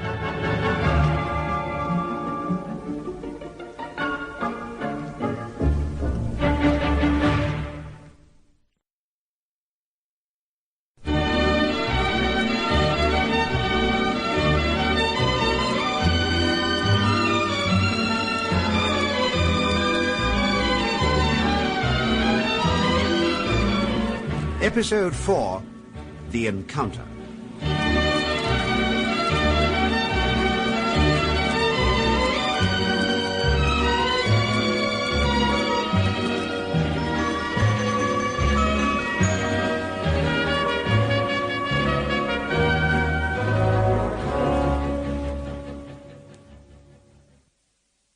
We arrived about 8 o'clock, Mrs. Temple. We came down to see Mrs. Gulliver, that's Richard's landlady. Yes, I know. Go on, Mrs. Ferguson. Well, she telephoned us this morning. The poor dear seemed rather worried. What about exactly? Well, apparently a letter arrived for Richard this morning, and Mrs. Gulliver opened it by mistake. What sort of a letter? Well, that's just the point. It doesn't seem important. Doesn't seem at all important. And yet... Well? Well, it's from that friend of Richard's. The one no one seems to know anything about. Jonathon. Jonathon? Yes. May I see it? Yes. I expect that's Robert. Come in, Mr. Ferguson. Thank you, Mrs. Temple. I had a hunch you'd be here, Helen. I wanted Mr. Temple to see the letter, Robert. Mrs. Gulliver seemed to think it was important. How can it be important? It's just a letter wishing a guy a happy birthday. What does it say? Dear Richard, this is just to wish you a happy birthday. Hope to see you at the end of the week. Regards, Jonathon. Well, does that strike you as being a very mysterious letter? You say Mrs. Gulliver opened it by mistake? That's right. She was in quite a flap about it. When did you see her? This evening. Helen suddenly got it into her head that Richard might try and contact Mrs. Gulliver. She's made the old girl promise that if he does, she'll get in touch with us straight away. I see. Look, it seems to me there's a perfectly simple explanation for all this Jonathon business. Oh, what is the simple explanation? Jonathon is a friend of Richard's. He's on holiday, and he hasn't taken the trouble to read the newspapers. I know I don't on holiday. So he simply doesn't know anything about the murder or Richard's disappearance. Ferguson, tell me, was that the only reason you came to Oxford to see Mrs. Gulliver? No, not entirely. My wife thinks he's being blackmailed. Blackmailed? Yes, she's convinced that he didn't commit the murder himself and that someone is exercising a sort of influence over him. Is that your opinion? No, it is not. Robert. It's no good, Helen. I've got to speak my mind. Look, Temple, Richard's an only child. I don't want to get sentimental, but he's the only thing we've got in the world. But just because we're crazy about him, it doesn't mean to say that we can't see straight. Doesn't mean to say that I can't see straight anyway. Richard's always been a peculiar boy. He's selfish and egotist. Robert, Listen, yes. Helen, if Mr. Temple's going to help us, he's got to know the truth. Did you make Richard an allowance? Why, sure. How do you think he lived? Was it a generous one?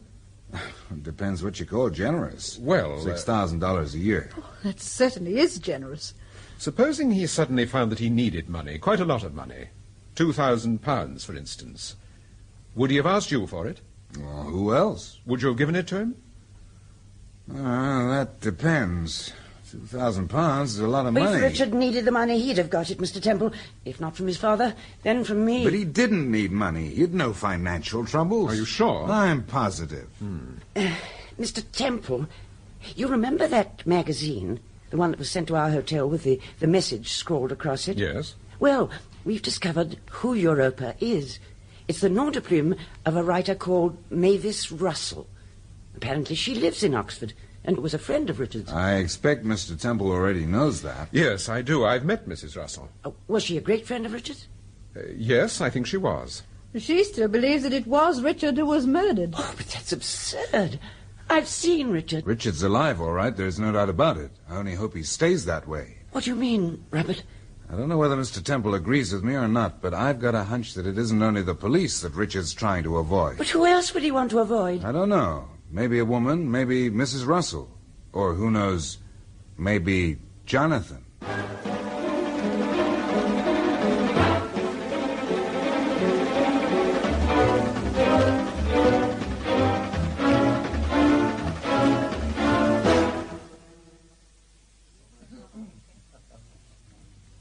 You're late. And you're making a beast of yourself. Well, this porridge is very good. Look, there's an excellent menu this morning. Kippers, ham and eggs, kedgeree. Maybe, but just coffee for me. You know, you look like the morning after the night before. Oh, thank you very much. It's taken me 20 minutes to look like this. I didn't mean that. I meant only... You get on with your breakfast. Oh, why 3 cups? We've got company, darling. Oh, Lord. If there's anything I detest, it's company for breakfast. Do you see? Oh, sorry. Great. Oh, I didn't mean you.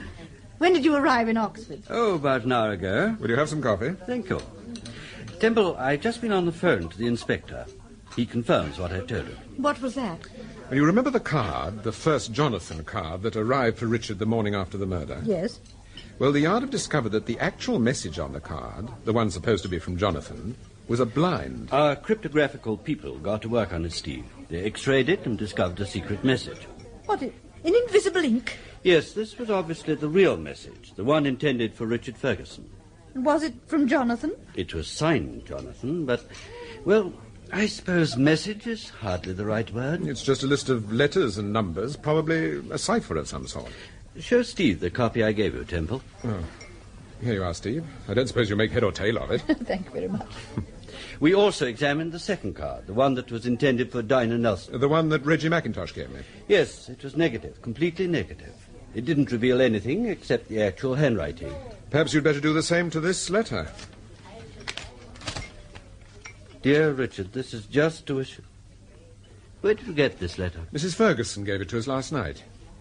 Apparently it arrived for Richard yesterday morning, and his landlady, Mrs. Gulliver, opened it by mistake. Oh? I think I'd better tell you what happened last night, Sir Graham. Yes, do. Well, when we arrived Just here... a moment, darling. This cipher, Sir Graham. Yes? Look. 789267246 ALEFLOELF.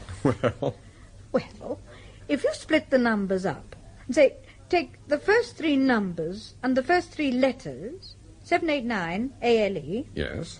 Now take the next 3 numbers and the next 3 letters, 267 FLO. What are you getting at, Steve? Well, they look like car registration numbers. 246 ELF. By Timothy, she's right, Sir Graham. 246 ELF. I remember that number. Do you? It's the number of the car that Red Harris showed me, the Lombard, the one that was for sale. Are you sure? Absolutely positive. Ah, that good old intuition. Yes, indeed. I wonder if the others tie up in any way. I'll phone the numbers to Inspector Gerard and get a check on them. Jolly good, Steve. That'll cost you a new hat, darling. Oh, yeah? And I've seen the very model. LSD 1414. What? 14 guineas to you. You know, if this Jonathon business has got anything to do with the car racket, it's a curious coincidence. What do you mean? The French people picked up André Dumas last night. Dumas? Yes, he's probably the biggest car racketeer on the continent. Oh, yes, I remember reading about him. They've been after him for months. Now, tell me what happened last night, Temple. Well, just after I phoned you, we ran into Mrs. Russell. She gave me a signet ring, which she said was Richard's, and which she said had been sent to her through the post. Steve and I then went along to the Encounter. That's a restaurant owned by a man called Mark Elliott. Yes, I've heard of it. And at the Encounter, either Mark Elliott or Reggie Mackintosh or Dinah Nelson relieved me of the ring. When we got back to the hotel, Richard Ferguson phoned me. Richard Ferguson? Mm-hmm. And told me to take the ring to Mrs. Gulliver. He said that if I did, he would meet me tonight at the Encounter and explain what this is all about. After I'd spoken to Richard, his mother turned up with the letter, the one I've given to you. Did you tell her about the phone call? No, I didn't mention the call or the ring. It's a pity you lost that ring, Temple. Yes, I agree. But I still intend to see Mrs. Gulliver. If young Ferguson's in touch with her, then it's 10 to 1 that... Excuse me, sir. Oh, yes? There's a gentleman asking for you at the reception desk, Mr. Temple. Mr. Charles. Oh, that's Rudolph Charles, Max Wyman's friend, the young fellow you spoke to on the telephone, Sir Graham. Oh, yes. Ask him to join us, will you? Very good, sir. You know, judging from what young Ferguson said, it looks as if Mrs. Gulliver's mixed up in this business. Yes. Have you met her, Sir Graham? No, I haven't, Steve. But according to Inspector Gerard, she's rather a pleasant type of person. Was Richard Ferguson her only paying guest? Yes, but he wasn't exactly a paying guest. He rented the top of the house and turned it into a sort of flatlet. It was quite self-contained. I see. Paul, do you think that signet ring, or rather what was on the ring, ties up with the card that Jonathon sent? Yes, I think it may, Steve, but I can't quite see how. What was on the ring? A4 and D4 scratched on the inside. Apart from that, it was just an ordinary signet ring. Here's Mr. Charles. Good morning, Mr. Charles. Good morning. Good morning. Do sit down. You know Sir Graham Forbes. Oh, Sir Graham, how very fortunate. I almost telephoned you this morning, sir, but I thought perhaps I'd better have a word with Mr. Temple first. Yes, well, now you can have a word with both of us, Mr. Charles. Yes. Sir Graham, when I spoke to you on the phone, I told you that Max Wyman was in Scotland and that he was due back in Oxford sometime tonight. Yes. Well, it appears I was mistaken. Max isn't in Scotland. Yes? No, I telephoned the Martins late last night. They're the people he's supposed to be staying with. They haven't seen Max. He was expected on Tuesday, but he just didn't turn up. Where does he live? His home's at Staveley, just outside Windermere. Well, he probably changed his mind and went home for 2 or 3 days. No, his father, Lord Ellsworth, telephoned me this morning. They haven't seen Max. They haven't even heard from him for almost a month. What's he like, Max Wyman? Oh, he's charming. You'd like him, Temple. Oh, everybody likes Max. I don't think there's a student in Oxford that Max doesn't know. I mean, really know. Yes, that's why I wanted you to meet him. No, you misunderstand, Mr. Graham. I meant, what does he look like? He's about 5'11", dark. Clean-shaven. How old is he? Well, I should say he's about 22. He's just 23, Sir Graham. I see. How tall is Richard Ferguson? He's about 5'11", perhaps 6 foot. As a matter of fact, Ferguson always reminds me of Max, but Max has a much stronger personality. You know, oddly enough, when you see them together, there's a strange likeness between... Mr. Temple, you don't think it was Max? You don't think it was Max Wyman who was murdered? It's a possibility, Sir Graham. A strong possibility.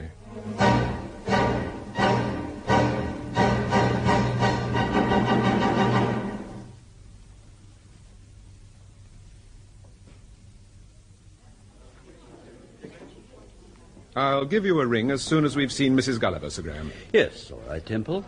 If you want to get in touch with me during the morning, I shall be with Gerard at police headquarters, Oxford 41299. Right. Well, I sincerely hope that you're wrong about Max Wyman. Yes, so do I, but I've got an uncanny feeling that I'm not. Your car's here, Mr. Temple. Oh, thank you. Ready, Steve? Yes, dear. See you later, Sir Graham. Yes. Goodbye, Steve. Goodbye.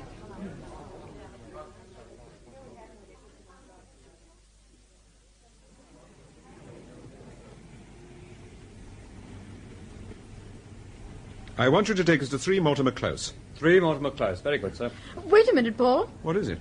Isn't that Mark Elliott? He's just driven up, on the other side of the road. Oh, yes, so it is. I think he wants to have a word with you. Yes. You get in the car, Steve. I'll join you in a minute. Yes, all right.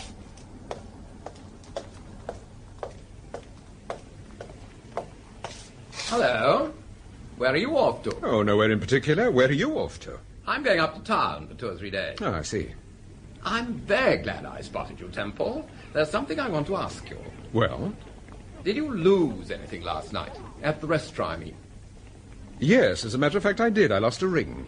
A signet ring? Yes. Is this it? Yes. One of the waiters said he thought it was yours. He found it in the cocktail bar. The cocktail bar? You must have dropped it. Yes, I must have done. Well, I'm glad you got it back, anyway. But what made you think this ring belonged to me? I've told you. One of the waiters said so. Yes, but it hasn't got any initials or anything on it. No, I noticed that. Francois said he saw you with the ring. He said you showed it to Dinah Nelson. Yes, that's right, I did. Well, there you are. Well, I'm delighted you got it back. Anyway. Yes, thanks very much. You must have a very observant staff at the encounter. Oh, I don't know. We try to please. Goodbye, Temple. Goodbye.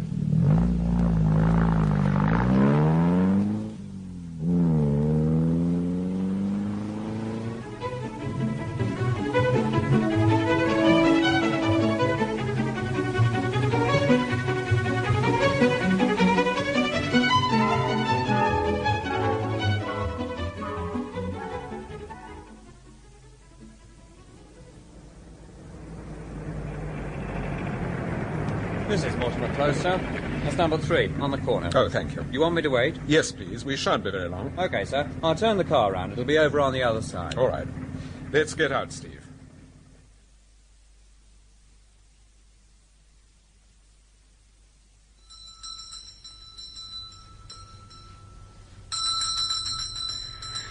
Perhaps she's out, Paul. Well, we'll wait a minute. If she is out, I'll dismiss the car and we'll go for a stroll and come back later. Yes.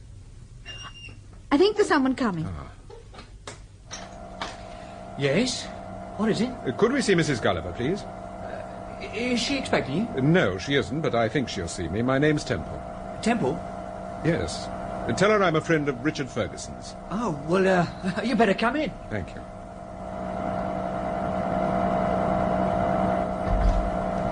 We're in a bit of a mess here. I'm just doing a spot of spring cleaning. Yes, I can see that. Do you work for Mrs. Gulliver? 1 day a week, that's all. Usually Tuesdays or Fridays.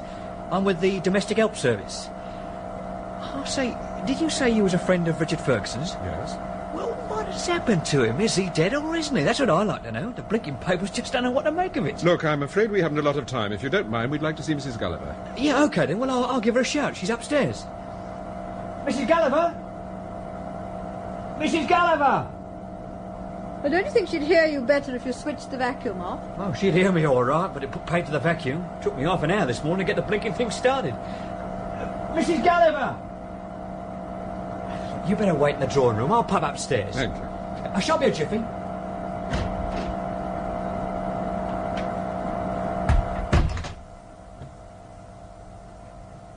It's rather a nice room. Paul, I've been thinking about that ring that Elliot handed back to you. Are you sure it's the same ring? Positive. Oh, well, perhaps he was telling the truth. Perhaps you did drop it in the cocktail bar. Perhaps. Well, if you didn't drop it, I fail to see what... Listen. I thought I heard the front door closing. I'm rather doubtful about that young man. What do you mean? Why didn't he switch the vacuum off? Well, he told you why. He spent half an hour trying to get it started.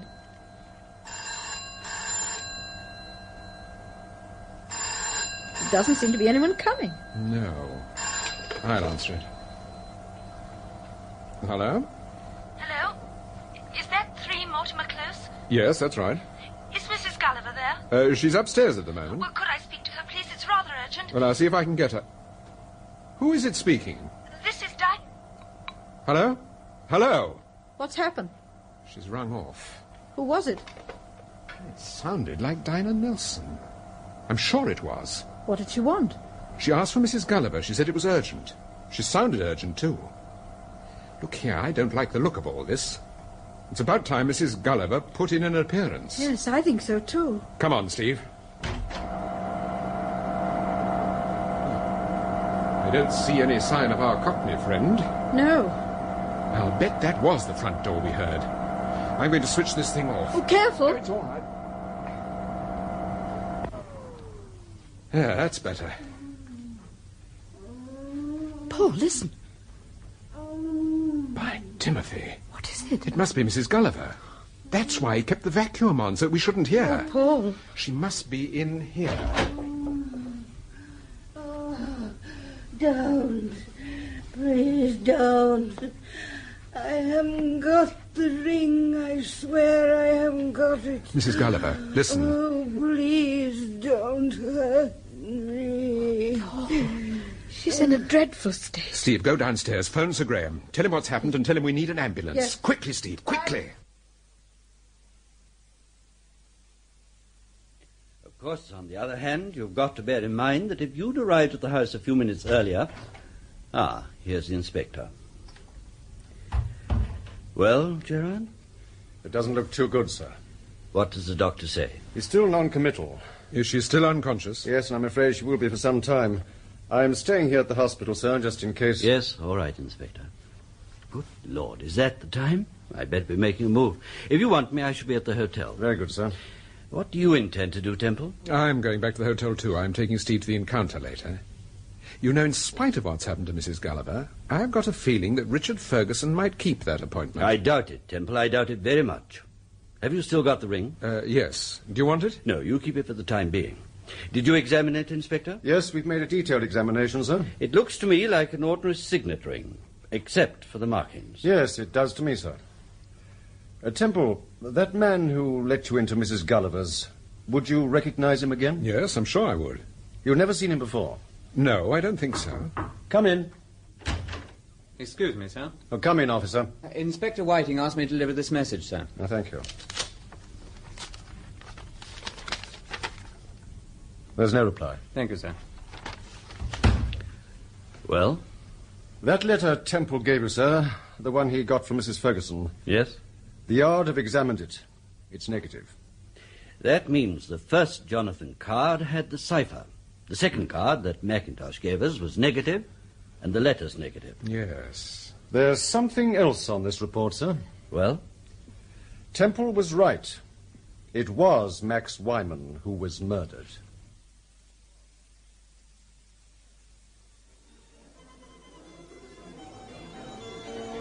Good evening, Mr. Temple. Oh, good evening. Have you reserved a table, sir? Yes, I have. Oh, yes, Mr. Temple. A table for two, that's right. Has there been any message for me? I don't think so, sir. Wait a moment. No, I'm afraid not, sir. Oh, all right, thank you. I'll be in the cocktail bar. Very good, sir.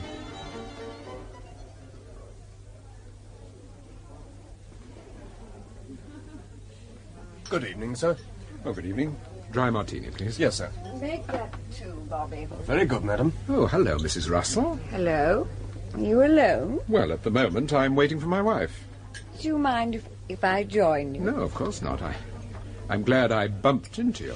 I'm glad I bumped into you too, Mr. Temple. I'm very lonely. Oh? I've been very lonely for a very long time. I'm sorry to hear that. I'm sorry too. Still, I feel better now. Ever so much better. You're an oasis in my life, a mirage. 2 dry martinis. Oh, thank you. Wouldn't you prefer an orange juice? Me? Yes. An orange juice? Yes. Whatever gave you that idea? Well, I thought perhaps it might make a change. It would. A terrible change. A definite deterioration. I don't know whether you know it or not, Mrs. Russell, but you're just a little bit high. Oh, me? A little bit... Yes. Oh. Well, it's not surprising. I've had 6 Scotch and martinis. What? Oh, no, that's not right, is it? I hope not. It can't be right. Bobby, can you mix Scotch and martini? Well, you can, madam, but I don't advise it. Oh. Well, cheers. Cheers. I suppose you've heard about Mrs. Gulliver? No. She was brutally attacked. Attacked? Yes, she's critically ill. When did it happen? This morning. Do you know why she was attacked? No. They thought she had the signet ring. Who's they? Suppose you tell me, Mrs. Russell. Well, I don't know. I don't know anything. I'm just a simple little girl. You're not simple. And if it comes to that, you're not little either. You're a big girl with big ideas. You got rid of that signet ring, didn't you? You knew it was dynamite, so you got rid of it. I don't know what you're talking about. I think you do. Excuse me, sir. Yes, what is it? You're wanted on the telephone, Mr. Temple. Oh, thanks. But I'll see you later, Mrs. Russell. I hope so. Bobby, another Scotch and martini. You can take the call in the box over here, sir. Oh, thank you.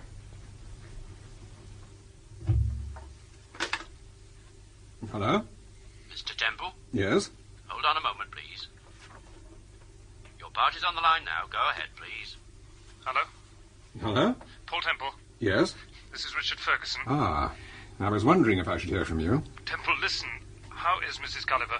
She's ill. Very ill. I was sorry to hear about that. Terribly sorry. Please believe Listen, me. Ferguson. What is it you want? Did you give Mrs. Gulliver the ring? No, I didn't. I've still got it. Temple, I've got to have that ring.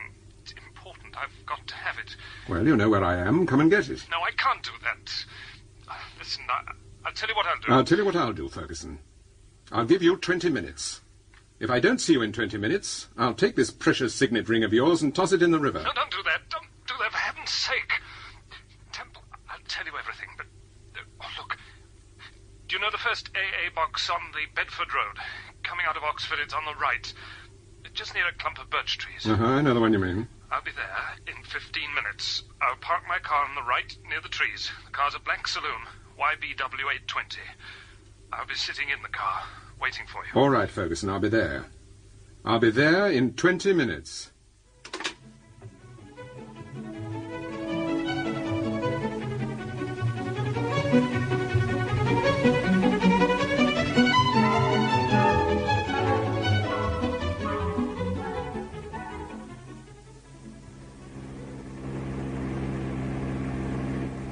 Should be very nearly there, darling, surely. Yes, I think it's about another quarter of a mile.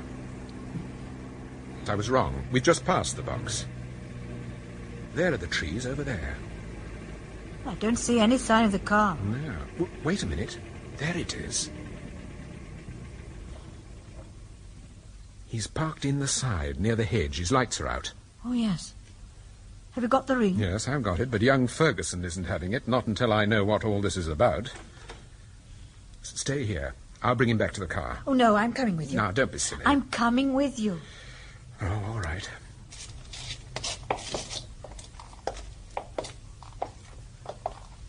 He must have seen us by now. Yes, he's getting out of the car. You asked for this, my friend, and now you're going to get it. Look out, Steve. He's got a revolver. It's Mark Elliot.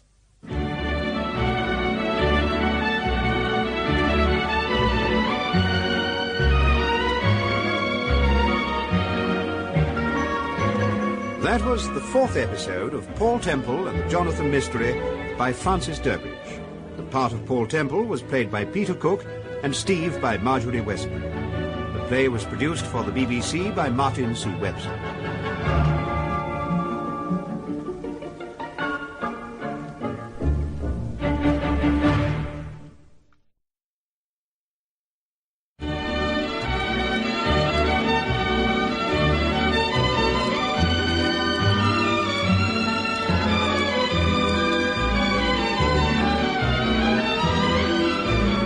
Episode 5, concerning Richard Ferguson.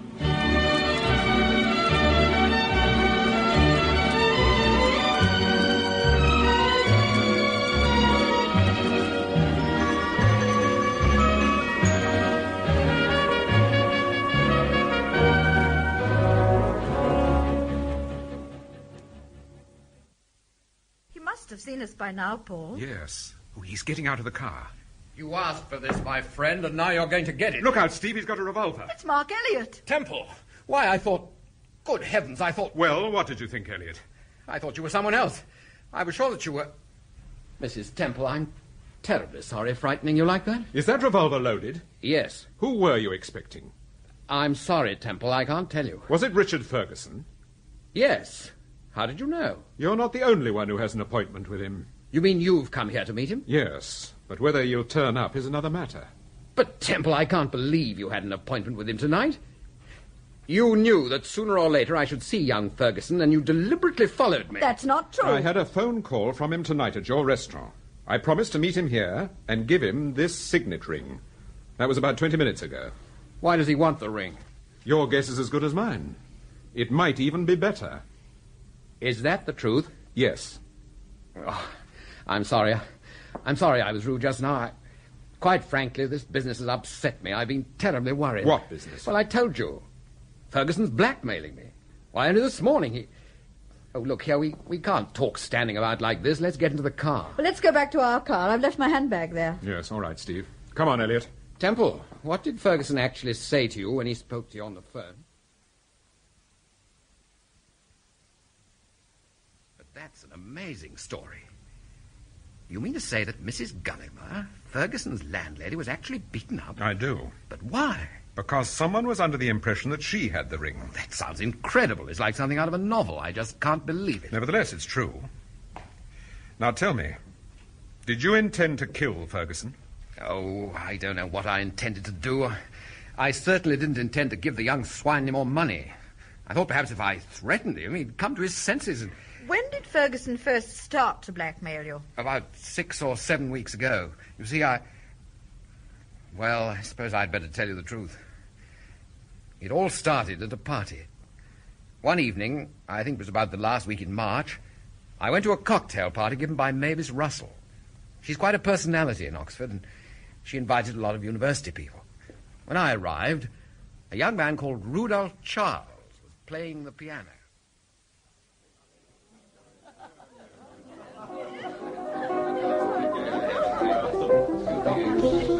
Rudolph, what is that thing you're playing? I'll give you a clue. It's Mendelssohn. Oh, of course, I remember. It's one of the songs without words. Clever girl. Darling, must you keep sitting at the piano? Edward, see to the drinks. I'm sure everybody's dying of thirst. Yes, madam. Mavis, you're a bitter disappointment to me. I always thought you had an ear for music. I have, darling, and you play like an angel, but I want you to meet people. Hello, Mark. How nice to see you. My dear, I've been here for 20 minutes. I'm looking for a light sherry and a very pretty girl in a green dress. Well, we can certainly get you the sherry. Edward? It's all right, Mavis. I'll see to it. Thank you, darling. No, never.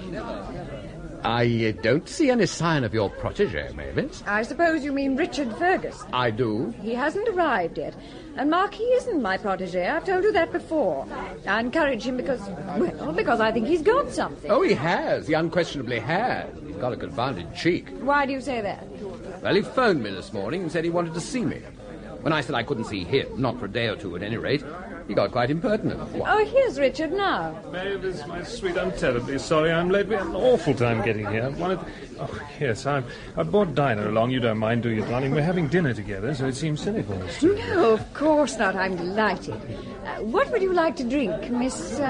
Nelson. Oh, yes. Miss Nelson. May I have a gin and tonic? Yes, of course. Excuse me, madam. Yes, what is it? Mr. Elliot's wanted on the telephone, madam. I've switched it through to the study. Oh, thank you, Edward. Do you know where it is, Mark? No, I'm afraid I don't. It's all right, I'll show you. I shan't be a moment, Dinah. Yes, all right, Richard. This way, Mr. Elliot.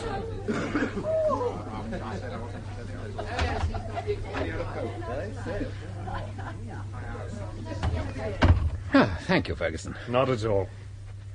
Where's the phone? It's over there in the corner. Oh, yes. But I shouldn't bother with it if I were you. What do you mean? Well, I asked Edward to give you that message. You asked? Do you mean to say that I'm not wanted on the telephone? Sit down, Mr. Elliot. What do you mean, sit down? It's a perfectly simple statement. Sit down. I want to talk to you. Now, look here, young man. If you think these blockbusting tactics of yours are going to get you anywhere, you're very much mistaken. Mr. Elliot, you're being aggressive and unfriendly. I want to have a talk with you. A pleasant talk, I hope. This isn't a very good beginning. Oh, well, what is it you want? £1,500. I beg your pardon? I said £1,500. You want me to lend you £1,500? I don't want you to lend me anything. I want you to give me £1,500. Give you? My dear boy, you're crazy. Now, come along. Don't let's waste any more time. Let's get back to the party. Mr. Elliot. Well?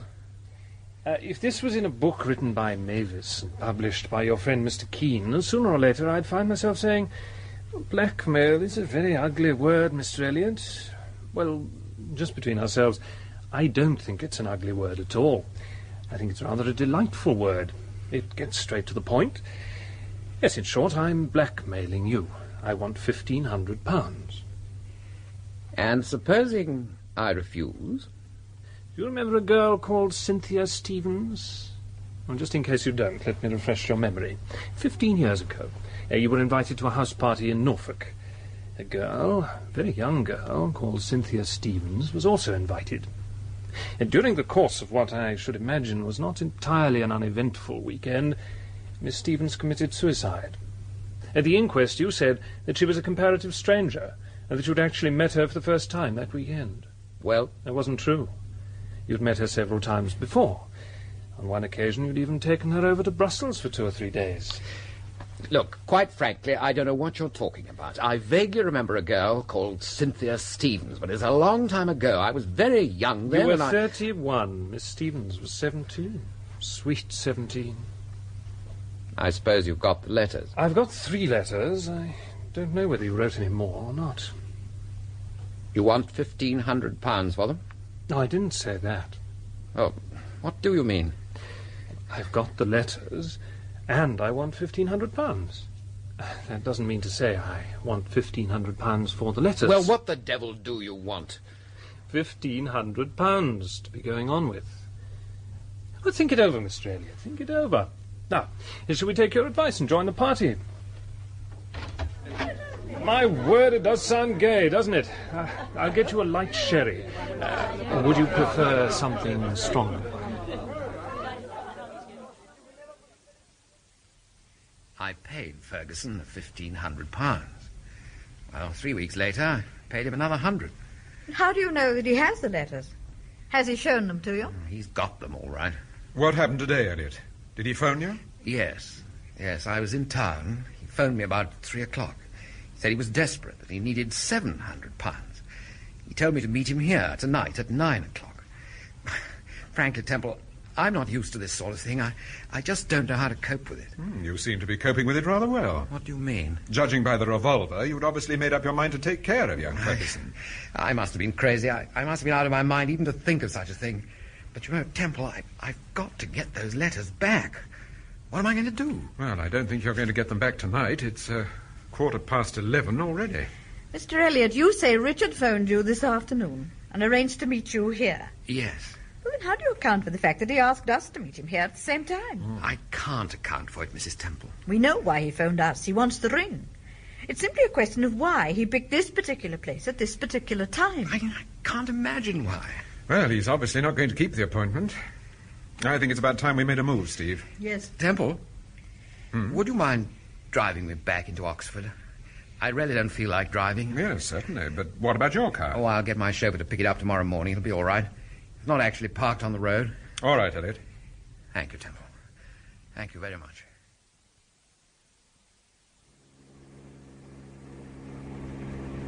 Slow down, Paul. I think we're coming to the crossroads. No, it's about another quarter of a mile, Mrs. Temple. Oh, is it? Elliot, the night we first met at the encounter, you told me that Richard was blackmailing you. And you inferred that Mrs. Russell knew all about it. I did? Yes. You said you had a motive for murdering young Ferguson. When I asked you what the motive was, you said, "Do you mean to tell me that Mavis Russell hasn't told you?" I'm sorry I said that, because I don't really think it was true. You mean you don't think Mrs. Russell did know that you were being blackmailed? It's difficult to say. Mavis knows a great deal of what goes on in Oxford, at least what goes on in our particular circle. She may know that I'm being blackmailed. Probably thinks young Ferguson simply putting the pressure on me.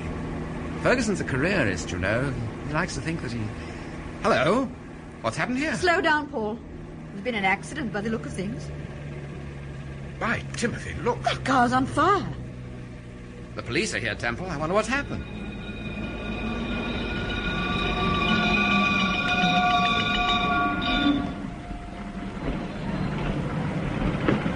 What's happened, officer? My name's Paul Temple. Good evening, Mr. Temple. We don't know, sir. Rather looks as if the petrol tank exploded, sir. Is there anyone in the car? Yes, I'm afraid there is, sir. We've been trying to get him out, but we can't get near enough. Wait a minute. What is it, Paul? I want to have a look at that car. Just look at those fellows. I don't know how the devil they do it. Stand back over there. Please, stand back over there. The heat must be terrific. Yes, awful. Keep it steady.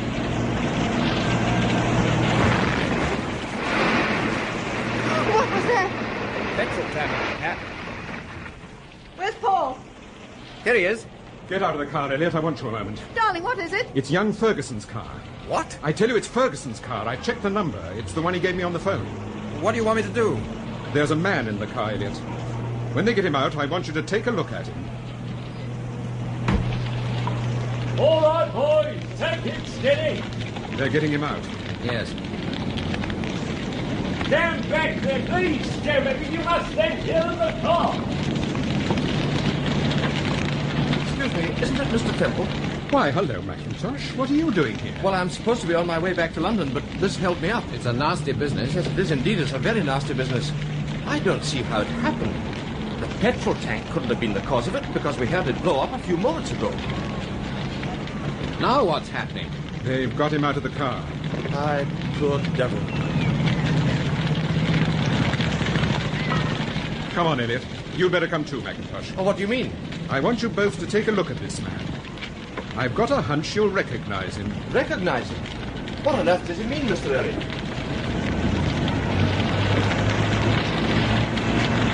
Excuse me, please. Excuse me. I'm sorry, sir. You can't come through here. That's all right, George. I'm afraid we were too late, Mr. Temple. He's dead. I want these two gentlemen to take a look at him. Yes, all right. Well, don't tell that fog is now. Please, stand back. There you are, sir. Oh, my God. Oh. You were right, Temple. Do you recognize him, Mackintosh? Yes, of course. It's Richard Ferguson.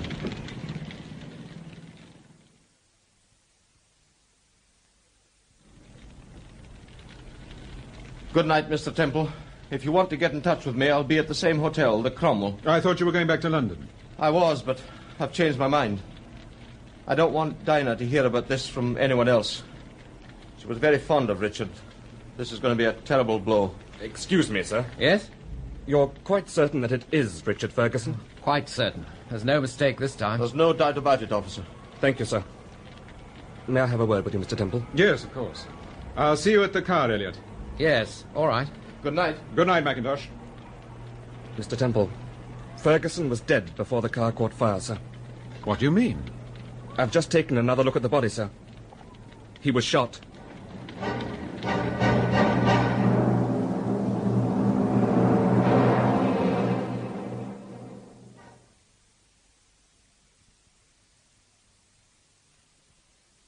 My dear Sir Graham, I came to this ghastly little police station because I was under the impression that I might be able to help. You certainly can be of some help, Mrs. Russell, by answering my questions. But you keep asking me the same question over and over again. I told you I hadn't the slightest idea why Richard Ferguson wanted the signet ring. I see.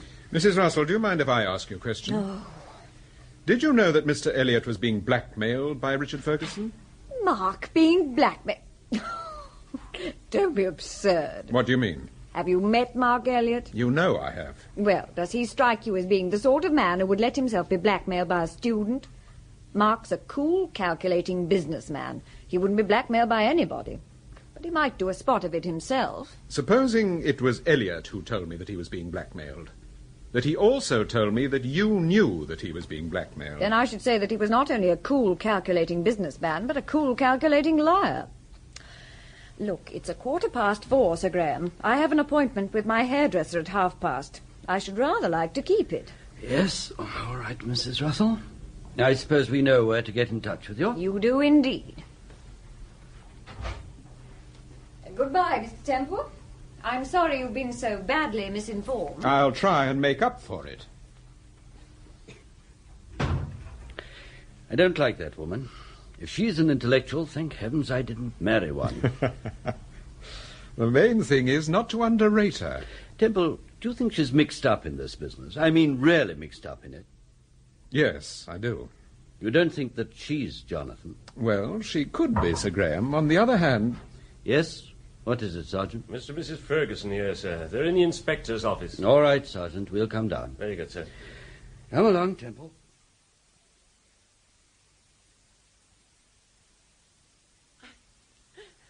believe it. I don't believe that Richard was mixed up in anything that was dishonest. I knew my own son. He may have been impetuous. Helen, please. I know this is very painful for you, Mrs. Ferguson, but I'm afraid you've got to face the facts, and the facts are not very pleasant. I suppose you've read the report in the newspapers about the car accident? Yes. Well, it wasn't an accident. We rather gathered that from what the inspector said. Your son was shot. Shot? No. I'm afraid it's true. According to our medical report, he was shot before the car was set on fire. Whether the person who shot him started the fire, we don't know. Of course the fire was started by the same person. He wanted the whole thing to look like an accident. Now, you Sir cannot... Graham, I don't want to be offensive, but I don't think you people have been too bright over this business. Really? Well, when you discovered that Richard wasn't murdered, I mean in the first place, you ought to have picked him up. You ought to have had every cop in town on the lookout for him. But we did. We tried to pick him up. Don't forget the police thought Richard was dead. You thought so too, Ferguson. You refused to believe that he was alive, even when your wife saw him. Yeah, I know that, but... Oh, look, Temple, let's have our cards on the table. What's this business all about? Why was our boy murdered? Well, in my opinion, he was murdered because someone was under the impression that he had the signet ring. The signet ring? Yes. You mean his own ring? Yes. Well, why shouldn't he have it? I don't get this. I think you guys are barking up the wrong tree. I think there's a girl mixed up in this somewhere. Yes, I think so too, Mr. Temple. A little while ago, Richard wrote us a letter about a girl called Dinah Nelson. He appeared to be very friendly with her. Yes, I think he was. Haven't you met Miss Nelson? No, we haven't. And then there's this other woman, this Mrs. Russell. Do you think she knows anything about this? Yes, it's possible. Well, why don't you get her down here? Why don't you question her? We have questioned her. She left here only a few minutes ago. Oh, sorry. Oh, Mr. Ferguson, I want you to take a look at this. What is it? Now, take a look at it. It's a photostatic copy of a message that was on the first Jonathon card. What is it, Robert? Oh, it's just a list of letters and numbers, so far as I can see. Is this supposed to mean something? Let Mrs. Ferguson have a look at it. Thank you. Well, does that make sense to you? Not to me, it doesn't. Nor to me. I see. Now, Mrs. Ferguson, tell me, when was the last time you saw your son? Why, that night. The night I saw him standing outside of the hotel. You've never seen him since? No. You know that he telephoned your husband one night and asked him to meet him at a house in Lewisham? Yes. Robert told me. Were you surprised? Yes, of course I was. Hey, what is this? Mr. Ferguson had a heart attack and was unable to keep the appointment. Mr. Temple kept it.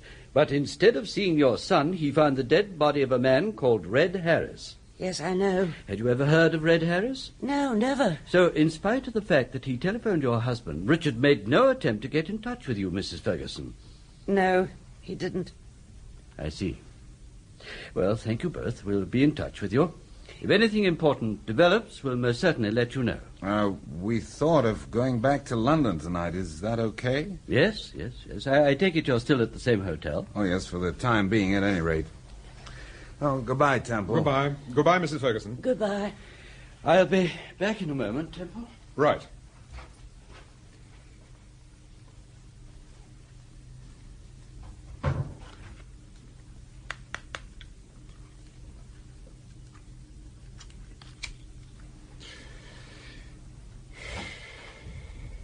Oh, hello, Mrs. Ferguson. I think I left my handbag. Your handbag?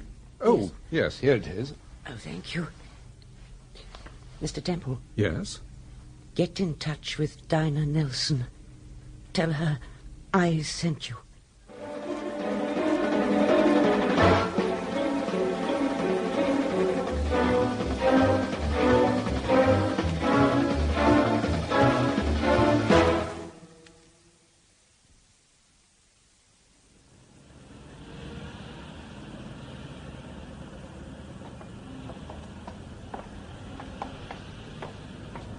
Did you tell Sir Graham what Mrs. Ferguson said? No, I didn't. It doesn't make sense, does it? First of all, she said she didn't know Dinah Nelson, and then later she said, get in touch with her and tell her she sent you. Yes. Well, why on earth do you think she said that? I don't know. Oh, hello. This looks like the place. Weldon Court. Looks impressive. It does. Good evening, sir. Can I help you? Yes, good evening. Miss Nelson, is that number 3? Yes, sir. Flat 3, first floor. Oh, thank you. Do you happen to know if Miss Nelson's in? Yes, she is, sir. She came in about 7:15. I shall take the lift, sir. Thank you. Thank you. Thank you, madam.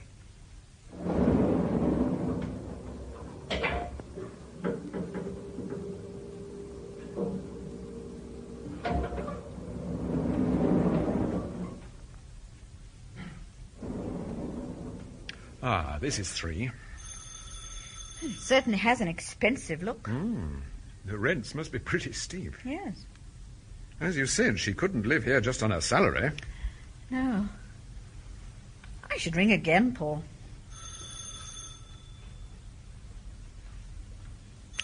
She can't be in. Doesn't look like it.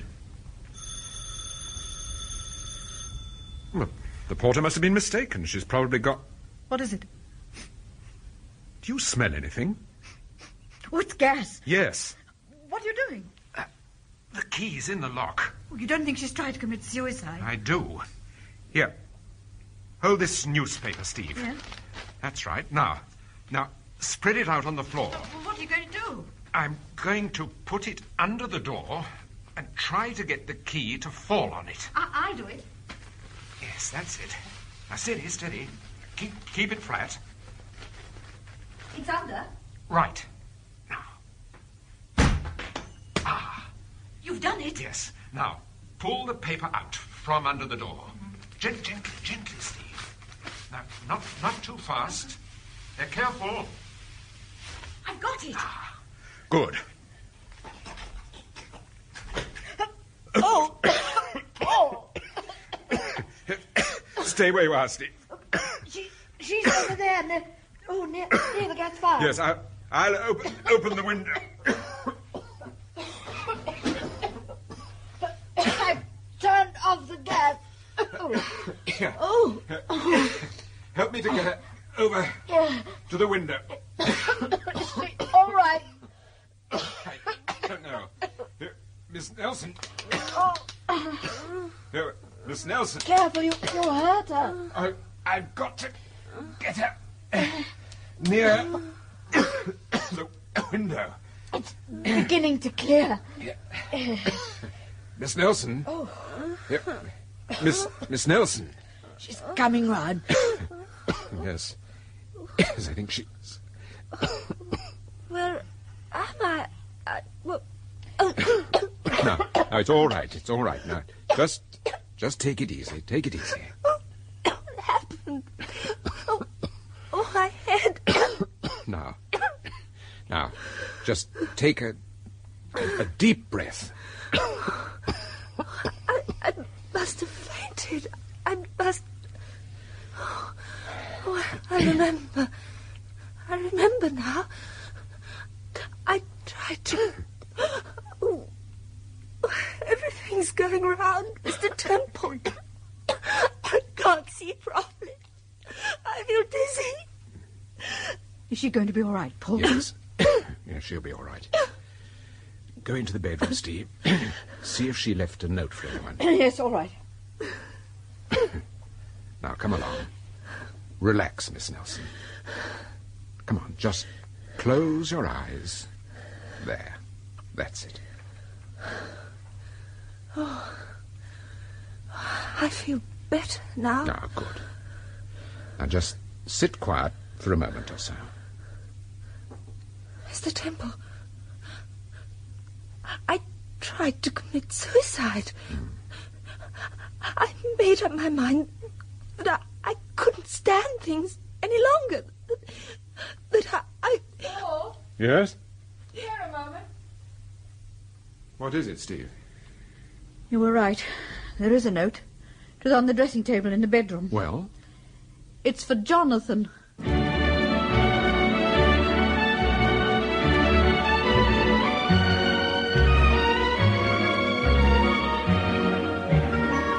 That was the 5th episode of Paul Temple and the Jonathon Mystery by Francis Durbridge. The part of Paul Temple was played by Peter Cook, and Steve by Marjorie Westbury. The play was produced for the BBC by Martin C. Webster.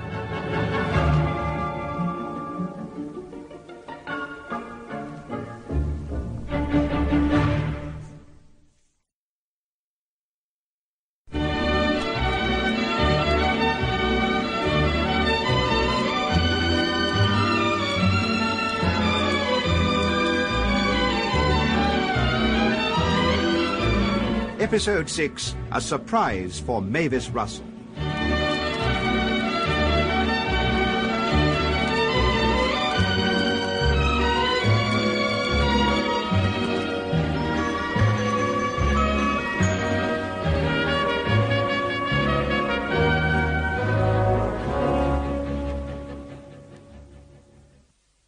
Now relax, Miss Nelson.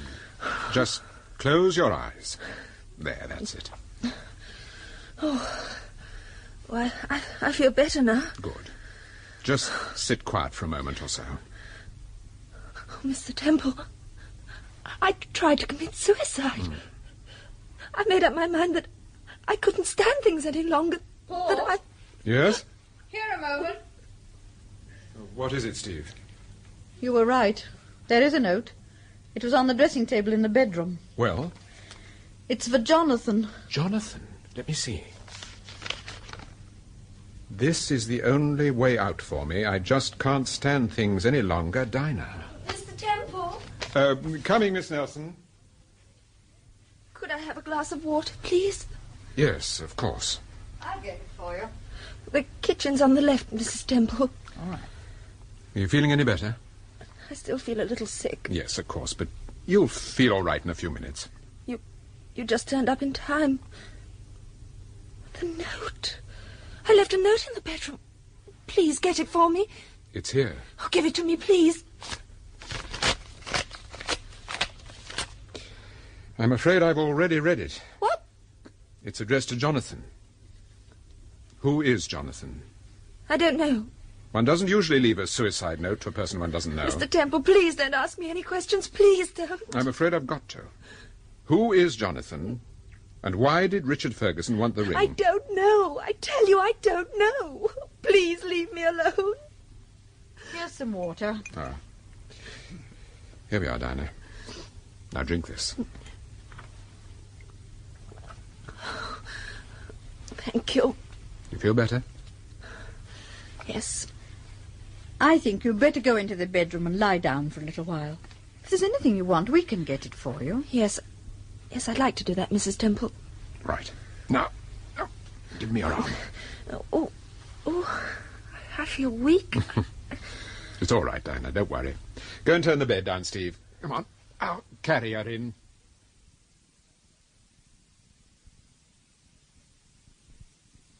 How do you feel now?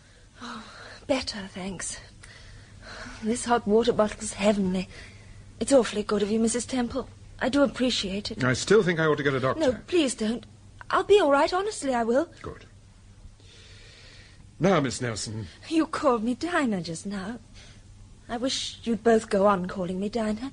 It's much more friendly. Very well, Dinah. Tell me, do you know why we came here tonight? No. But I'm very glad you did. We came because Mrs. Ferguson told me to get in touch with you. Mrs. Ferguson? Yes. Oh, why should she do that?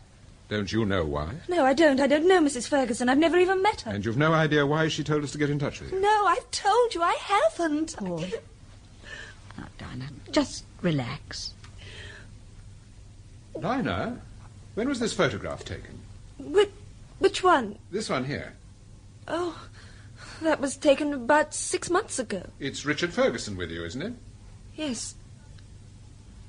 What are you doing? Just looking at the photograph. Yes, I know, but I didn't know real detectives use magnifying glasses. Oh, invariably. And bloodhounds. We left ours in the hall. Oh, Mr. Temple, you must have thought me very rude just now. I'm very ungrateful. What do you mean? When I refused to answer your questions. No, I didn't think you were rude or ungrateful. I just thought you were being rather stupid. Look, Dinah, I'm sure I can help you over this business. Why don't you let me? That's the front door. Yes. You expecting anyone? Yes. I'm expecting Reggie. I've forgotten about that. Do you want to see him? Yes. Yes, I suppose I'll have to see him. Stay with Dinah, Steve. Yes, all right. Oh, hello. Hello, Mackintosh. Good evening, Mr. Charles. We didn't expect to find you here, Mr. Temple. No, we have a date with Dinah, and You'd better come in. There's a strong smell of gas. Temple, what is it? What's happened? Your friend Dinah tried to commit suicide. What? I don't believe it. I'm afraid it's true. Is she all right? Yes, she's all right. There's nothing to worry about. Fortunately, we arrived in time. Where is she? She's in the bedroom. My wife's with her. Wait a moment, Mackintosh. Well? I want to have a word with you. Well, are you sure Dinah's all right? I've already told you that. Oh, it's a very good thing you turned up when you did, Mr. Temple. A very good thing, Mr. Charles. Incidentally, I didn't know you two knew each other. We met in a golf tournament about 6 months ago. We've been firm friends ever since. Uh-huh. Had you a date with Miss Nelson? Yes, we both arranged to take her to the encounter. When did you make the date? This afternoon. I telephoned her. How did she seem? Well, she sounded a bit down, I thought. Of course, she was terribly upset when she heard about young Ferguson. There's no doubt about it. That's why she tried to commit suicide. I don't agree, Mackintosh. What? I may be wrong, but I don't think young Ferguson's death had anything to do with her attempt to commit suicide. Well, what other explanation can there be?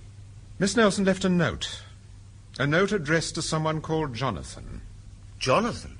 I've never heard of anyone called Jonathan. Yes, you told me that once before, Mr. Charles. What did the note say?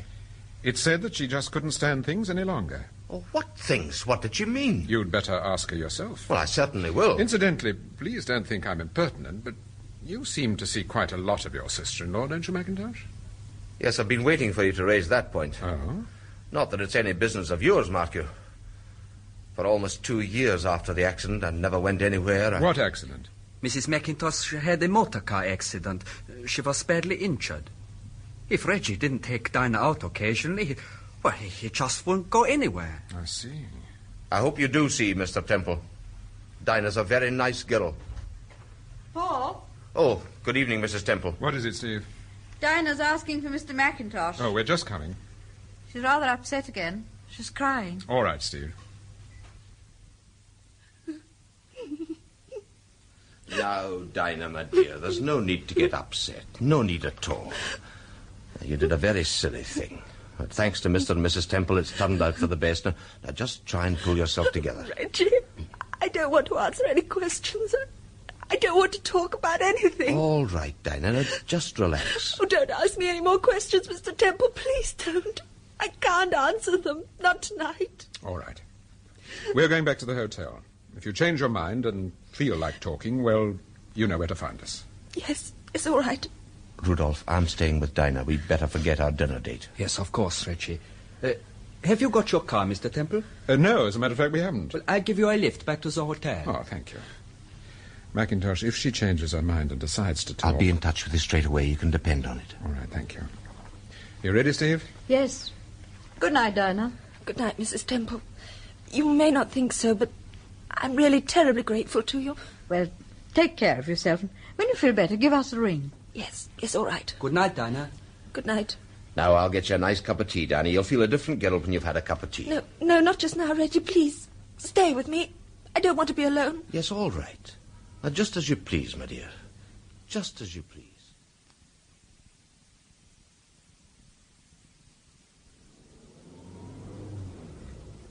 This car runs very smoothly, Charles. Oh, yes, I'm very pleased with it. What make is it?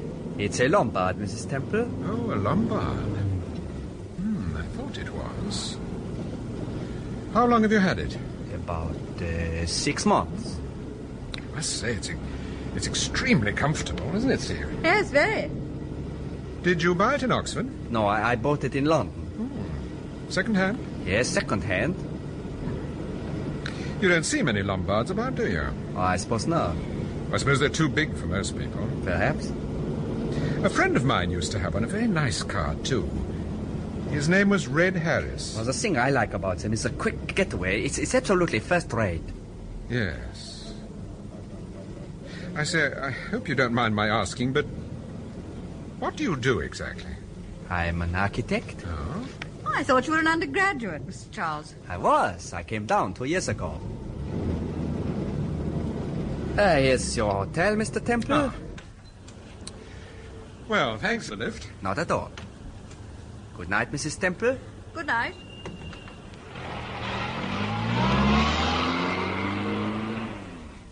You seemed very interested in the car, Paul. Yes, I was. Do you know why? Oh? Because I've seen it before, that's why.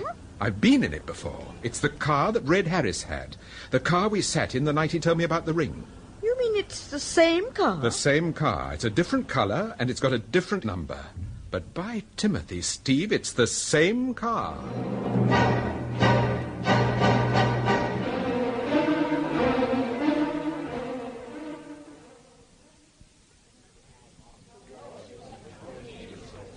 Good evening, Mr. Temple. Good evening, madam. Good evening. Could I have my key, please? Certainly, sir. The gentleman in 33 would like to have a word with you, Mr. Temple. He's in his room now, sir. Oh, thank you. Is that Sir Glen? Yes. If there are any telephone calls for me in the next half hour or so, put them through to room 33, will you? Oh, very good, sir. Oh, Temple. Oh, hello, Ferguson. Temple, could I have a word with you? Yes, of course. Let's go into the small lounge, shall we? Is anything wrong, Mr. Ferguson? Well, I don't know, Mrs. Temple. I guess I'm just imagining things. At least I hope so. Well, sit down. Now, what's it all about? Well, Helen, my wife, she seems to have disappeared. What do you mean, disappeared? Well, this afternoon, just after we left you and Sir Graham at the police station, Helen said she wanted to do some shopping. I guess that'd be about 4:15. Well, I told her to go ahead and said I'd meet her here at the hotel at about 5:30. Well? Well, it's 9:15, and she hasn't turned up. Yes, but surely that doesn't mean she's disappeared. She may have met some friends or gone to the pictures. We don't know anyone in Oxford, Mrs. Temple. And Helen certainly wouldn't go to a movie on her own. Well, I'm sure there's a perfectly simple explanation, Ferguson. I shouldn't worry about it. I don't know. Helen's been acting mighty queer just lately. Well, when she heard about Richard, I thought she was going to have a breakdown. A real breakdown, I mean. Ferguson, when I asked her this afternoon if she knew Dinah Nelson, she said that she'd never met her. That's right. Have you met her? No, I haven't. How long ago is it since you saw... Oh, so here you are, Temple. Oh, hello, Elliot. You don't look very pleased with life, Mr. Elliot. I'm not feeling very pleased with life, Mrs. Temple. I'm not very pleased with your husband, either. Oh? What have I done? Last night I told you in strict confidence about my relationship with Richard Ferguson. Well? Well, tonight Mrs. Ferguson, Richard's mother, calmly walks into the encounter, apologizes for her son's behaviour, and presents you with a cheque for £1,900. You mean to say that my wife... I don't get this. You're not the only one, Ferguson. Are you Richard Ferguson's father? I am, sir. And I suppose you're in on this. Now, just a minute, Elliot, just a minute. Calm down. Now, let's get this straightened out.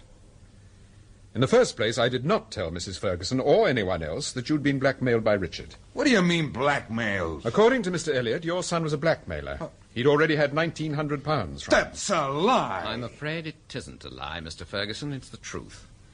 But now that the boy's dead, there's no need even to discuss the matter. There's certainly... It was decent of your wife to offer me the money back, but, well, all I want to do about this business is forget it. What do you mean, forget it? Richard was murdered. If this story of yours is true, that means you had a motive for murdering him. I had, but I didn't murder him. When did you see my wife? About 20 minutes ago. Is she still at the encounter? As far as I know, she was in the cocktail bar when I left. Right. I'll see you later, Temple. All right, Ferguson. Mr. Elliot, did Mrs. Ferguson tell you that it was through my husband that she knew about Richard blackmailing you? No, I'm afraid I assumed that. Well, you were wrong. But if you didn't tell her, Temple, then who did? Yes, that's quite a question. Who did?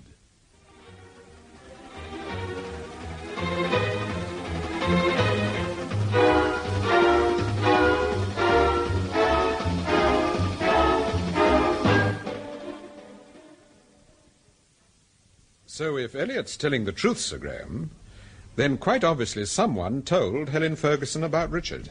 Yes. Where's Ferguson at the moment? He's gone to the encounter to pick up his wife. Did he seem very upset when he thought she was missing? He certainly did.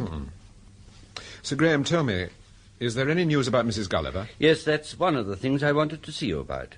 She never regained consciousness. She died this afternoon, Temple. Oh, poor soul. I'm sorry about that. She was certainly mixed up in this business, but to what extent we don't really know.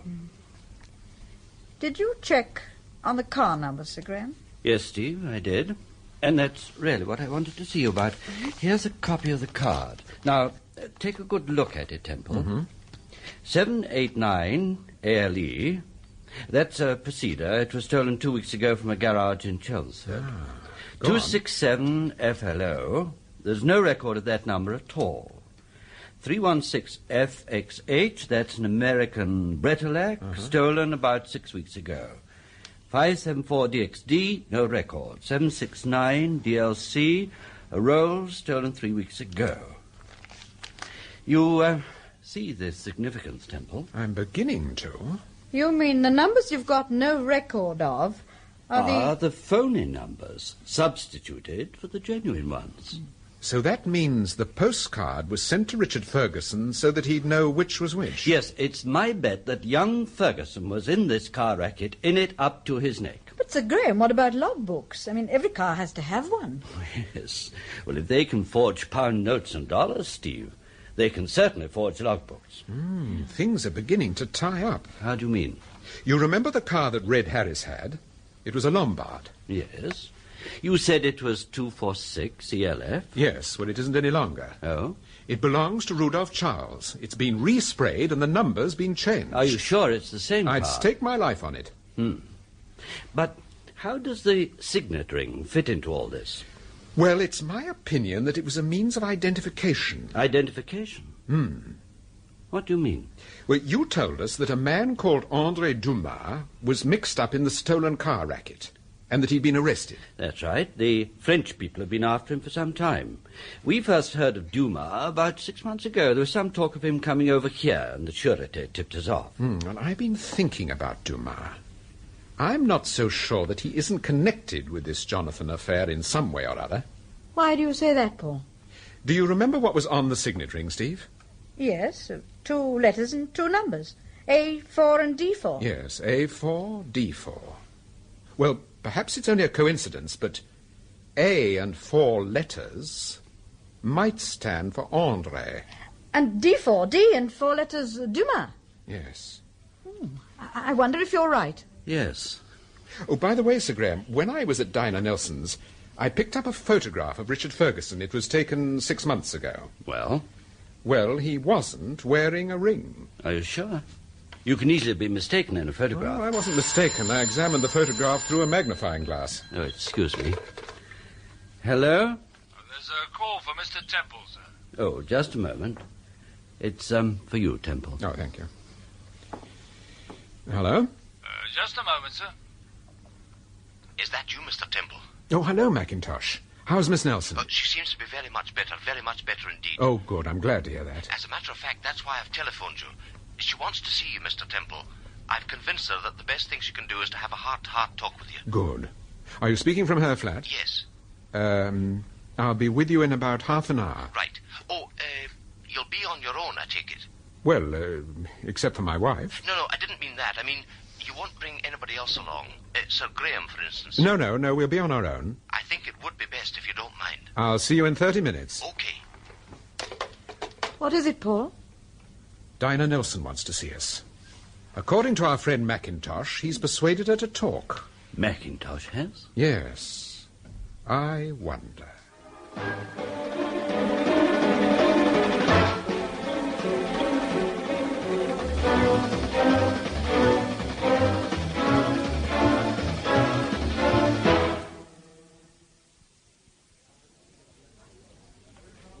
Oh, here's my key, Porter. Thank you, Mr. Temple. Will you get us a taxi, please? Oh, very good, sir. What about the car, darling? Oh, I don't think there's much point in getting the car out, Steve. It only means that...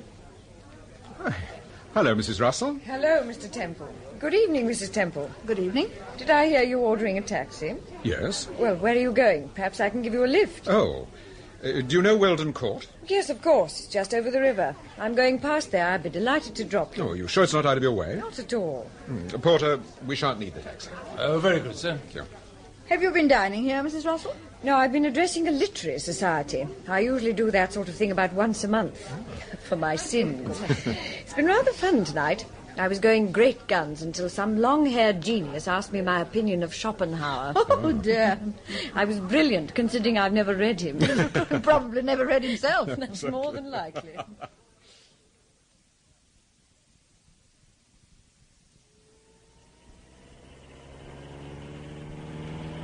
Do you think the police will ever find out who murdered Richard Ferguson? Yes, I do. But it isn't only a question of finding out who murdered him. What do you mean? We want to know what's behind all this. Why Max Wyman was murdered. And why someone called Jonathon sent Ferguson a mysterious postcard. If you ask me, the police attach far too much importance to this Jonathon person. Well, that's a point of view. When did you first hear about Richard Ferguson, Mrs. Russell? You mean about the murder? Yes. First thing this morning. Mark Elliot telephoned me. Were you surprised? Yes, of course I was surprised. I thought that you were very fond of Richard Ferguson. Yes, I was. Well, forgive my saying so, Mrs. Russell, but you don't seem unduly perturbed by the fact that he's been murdered. I'm not easily perturbed, as you call it. I'm the unemotional type. It takes a great deal to upset me. Quite the opposite from Dinah Nelson, in fact. What do you mean? She was so upset when she heard about Richard that she tried to commit suicide. What? Oh, I don't believe it. It's true. Well, is she all right? She will be. Stupid girl. Yes. I wish that car would get a move on or let me pass. Are you all right at the back, Mrs. Temple? Yes, thanks. I'm afraid there isn't a lot of room. That's all right. But I keep putting my feet on your hat box. I hope it won't mark. My hat box? Is there a hat box at the back? There's a small one. It's half under your seat. That's funny. I don't remember. Wait a minute. Where is it, Steve? There it is. It's a small brown case with a leather buckle. I don't know how it got there. It's not mine. Pull up. But we're just going over the bridge, surely. Do as I say. Pull up. Oh, what are you going to do? Mind your feet, Steve. Let me get the case. Here you are. Have you seen this before? No, I haven't. It doesn't look like a hat box. It doesn't sound like a hat box either. Oh, Paul, what are you going to do? I'm going to throw it into the river.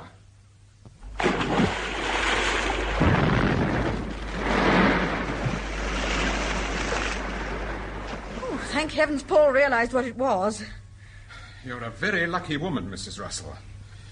I don't have to tell you what would have happened if you hadn't given us a lift. You mean that someone planted that thing in my car so that... Exactly.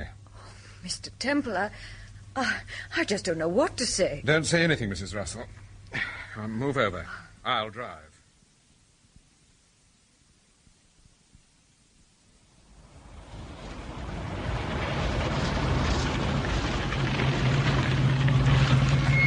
Well, thank you for the lift. Thank you. Are you all right? You think you can drive? Yes, I'm perfectly all right now. I'm afraid I wasn't very cool, calm, and collected on that occasion, was I? Have you any idea who planted that thing in the car? No, I haven't. Have you any idea why it was planted there? I can't imagine. It wasn't exactly a friendly gesture, was it? That rather depends on your friends. Anyway, I'll report the incident to the inspector. Goodbye. Goodbye, and thanks again.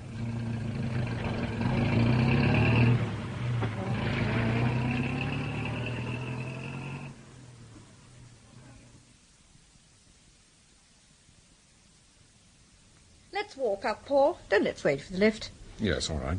Good evening, sir. Can I help you? Oh, good evening. No, thanks. We're just going up to Miss Nelson's flat. Number 3, sir. Yeah, thank you. But I'm afraid Miss Nelson's out, sir. Out? Are you sure? Oh, yes, madam. She went out about 10 minutes ago.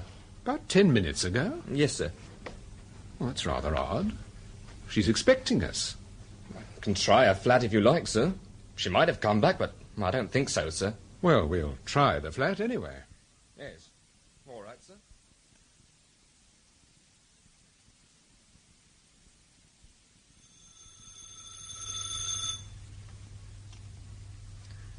Well, there's no one in.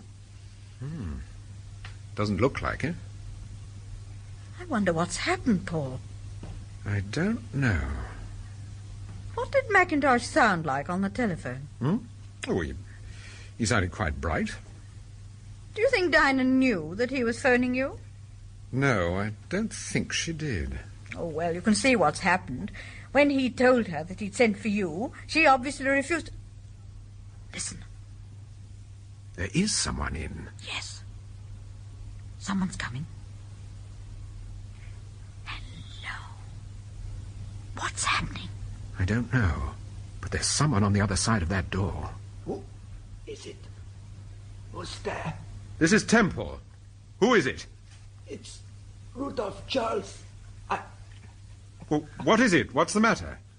I've been shot, Temple. Shot? Well, try to open the door.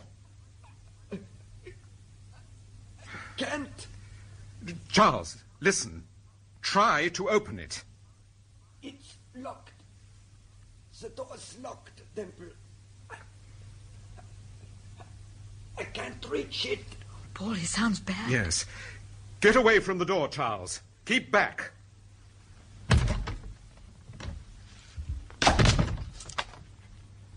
Now, what is it? What's happened? Oh, Paul, look. He's bleeding badly. I'd better phone for a doctor. I've been shot. Temple, listen. I've got to tell you something. It's very important. What is it, Charles? Ferguson is the ring. Paul? I'm afraid he's dead. What was it he said? He said, Ferguson is the ring.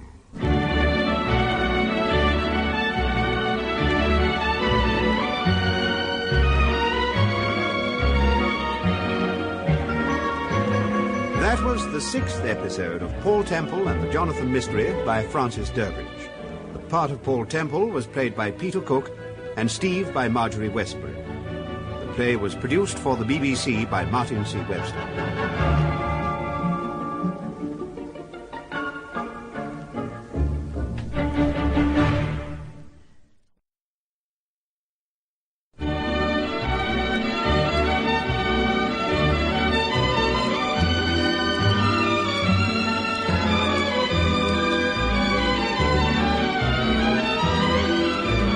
Episode 7, An Invitation for Mr. Elliot.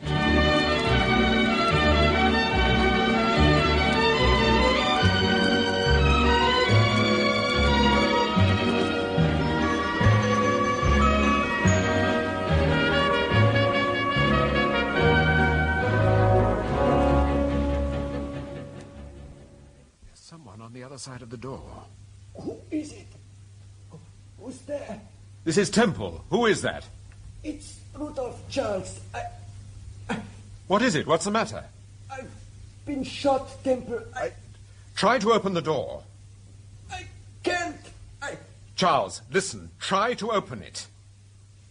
It's locked. The door's locked, Temple. I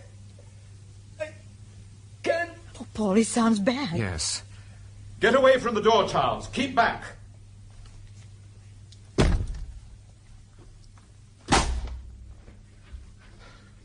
What is it?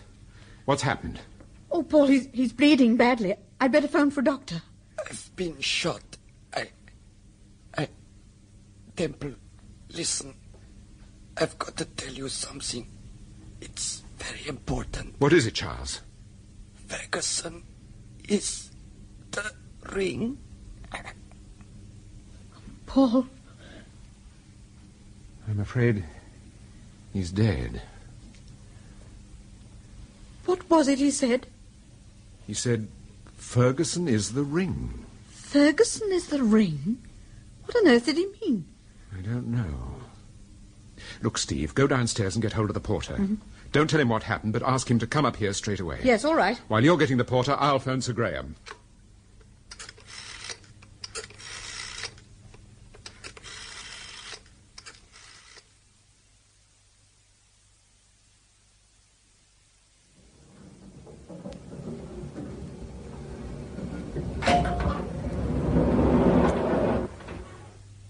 Oh, I was just coming down to see you.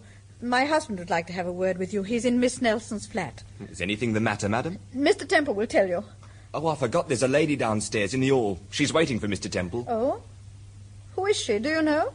No, I'm sorry, I don't, madam. Never seen her before. You go along to the flat. I'll see her. Very well, madam.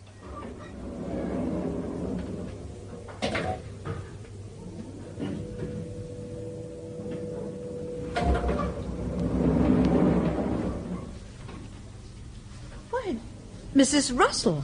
Where's your husband, Mrs. Temple? I must talk to him. Well, I'm afraid he's busy just now, but... What is it? Why did you come back? Oh, did that business unnerve you? Are you frightened to drive? No, it's not that, but I changed my mind after what happened tonight. Oh? I think perhaps there are one or two things I ought to tell your husband. Such as? Well, to begin with, I lied about the ring. It wasn't sent to me. I wrote the note myself. Oh, you did? You see, I had that ring for some time. Richard gave it to me. Richard gave it to you? Yes. When? About 3 months ago. I took him to London for a weekend. We stayed with some friends of mine. We did some shows, went to 1 or 2 parties, and thoroughly enjoyed ourselves. Then, coming back in the car, Richard suddenly kissed me and said he wanted me to have the ring. Well, I didn't want to take it, but I didn't want to hurt his feelings, so... So you took it? Yes. Go on. Well, after the murder, when everyone took it for granted that the dead man was Richard, there was a lot of talk about the missing ring. I nearly took it to the police and explained what had happened, but... You thought if you produced the ring, people would jump to the conclusion that you were implicated. Exactly. When your husband discovered that the dead man was not Richard, everyone said that the murderer had forgotten to complete the job by putting the ring on the dead man. So you see, whichever way you look at it, I was in a spot. Naturally, I wanted to get rid of the ring. I wanted to hand it over to the police, but I didn't want to take any chances. So you pretended that it had been sent to you? Yes. After I'd given it to your husband, I went home. I hadn't been in the house a quarter of an hour when Richard phoned. He sounded worried. He said he wanted the ring, that he must have it. I told him that I'd given it to your husband. I see. That's the truth, Mrs. Temple. I swear to you it's the truth. Don't you believe me? Yes, I do, Mrs. Russell. But I don't know if my husband will.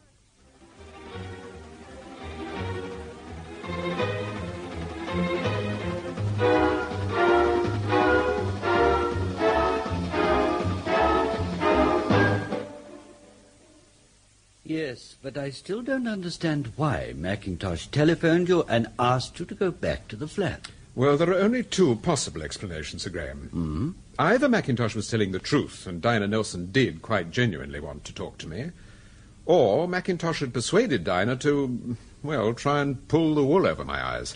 Yes, but how do you explain that when you got to the flat, both Miss Nelson and Mackintosh were missing? And how does Rudolph Charles fit into the picture? I think Mackintosh must have left the flat after he phoned me. But why? Well, probably Dinah sent him away on some pretext or other. And while he was out, Rudolph Charles turned up. Mm-hmm. I'm afraid we shan't really know what happened until you pick up Dinah Nelson or Reggie Mackintosh. What about this story of Mrs. Russell's? What do you make of that? I think it's probably true. After all, she did give me the ring, and Richard did telephone me shortly afterwards. Yes, but why did young Ferguson ask you to take the ring to Mrs. Gulliver? Why not pick it up from you himself? Well, he knew that if he came to me personally, there was a chance that I'd tip the police off and he'd be picked up. In any case, I'm almost sure that he... Excuse me, Sir Graham. Oh, come in, Inspector. Any luck? We've picked up Mackintosh. We've had no luck with the girl. It's my opinion she's making for town. Have you told the Yard? Yes, they're on the lookout for her. Oh, we'll pick her up all right. It's just a matter of time. Where did you find Mackintosh? Well, I suppose find is hardly the right word, sir. He's simply turned up. What do you mean? We were taking photographs of Miss Nelson's flat. Foster was going through the usual fingerprint routine. There's a ring at the bell, and, well, there was Mackintosh. Was he surprised to see you? Very. He was even more surprised when I yanked him down here to the police station. Did you tell him about Rudolph Charles? I didn't tell him anything. How does he seem? He seems very worried. He keeps asking for Mr. Temple. Come along, Temple. Let's go down and have a word with him. Did you find the revolver, Inspector? No, we didn't. We've turned the place upside down, but it's not in the flat.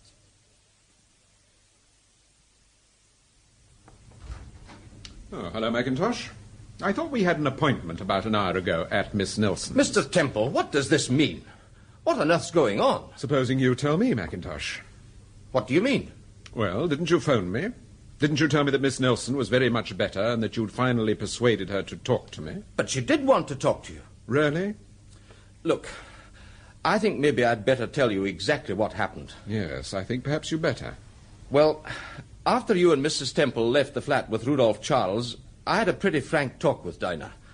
I told her the best thing she could do was to tell you or Scotland Yard everything she knew about Richard Ferguson. Everything she knew about this so-called Mr. Jonathon. How did she take that? Well, she began to get rather hysterical again, and I thought I'd have to send for a doctor. Anyway, I went into the kitchen and made a pot of tea, and when I got back into the bedroom, she seemed much brighter. She told me that she'd decided that the best thing she could do was to see you again and make a clean breast of things. Well, naturally, I was very pleased and telephoned you. Go on, Mackintosh. Oh, when I returned to the bedroom, Dinah said she'd got rather a bad headache, and she asked me if I'd go to the chemist and get her some aspirin. And did you? Yes. But the first shop I called at was closed, so I had to walk round the block and almost as far as the bridge. I suppose I was away from the flat about a quarter of an hour. Well, when I got back, the flat was empty. Dinah had disappeared. The flat was empty? Yes. Quite empty? Well, there was no one there. Go on, Mackintosh. Well, at first, I just didn't know what to do. I knew that you'd be coming at any moment, and that, to say the least, you'd think it strange after our phone conversation to find the flat deserted. Yes. Well, suddenly I got it into my head that Dinah might attempt to commit suicide again. I dashed downstairs and ran as far as the river. I thought... Well, I don't have to tell you what I was thinking. But there was no sign of Dinah. I walked into the town, made one or two calls, went to the encounter, and then returned to the flat. And you found Inspector Gerard there? I did, much to my surprise. Mr. Temple, tell me, has anything happened to Dinah? So far as we know, nothing, beyond the fact that she's disappeared. Then why was the inspector in the flat? They were taking photographs of the place. Mackintosh, when you returned to the flat, the first time, I mean, after getting the aspirin, you're quite sure it was empty? Yes, I've told you. There was no sign of Rudolph Charles, for instance. Rudolph? Why, no. Well, if you're telling the truth, Mackintosh, shortly after you left the flat for the second time, Rudolph Charles turned up. He was there when Mr. and Mrs. Temple arrived. Rudolph was? Yes. He'd been shot. Shot? I don't believe it. You're lying. You're just trying to trap me. Rudolph Charles is dead. What? He was shot. And it's my opinion, Mackintosh, that if you didn't shoot him yourself, then Miss Nelson did. So you must have seen the body of Rudolph Charles when you returned to the flat. I tell you I didn't. If I'd seen him, I would have... What is it, Inspector? They found Dinah Nelson, sir. Where is she? She's in hospital. What's happened? They pulled her out of the Thames about half an hour ago. So, your guess was right, Mr. Mackintosh.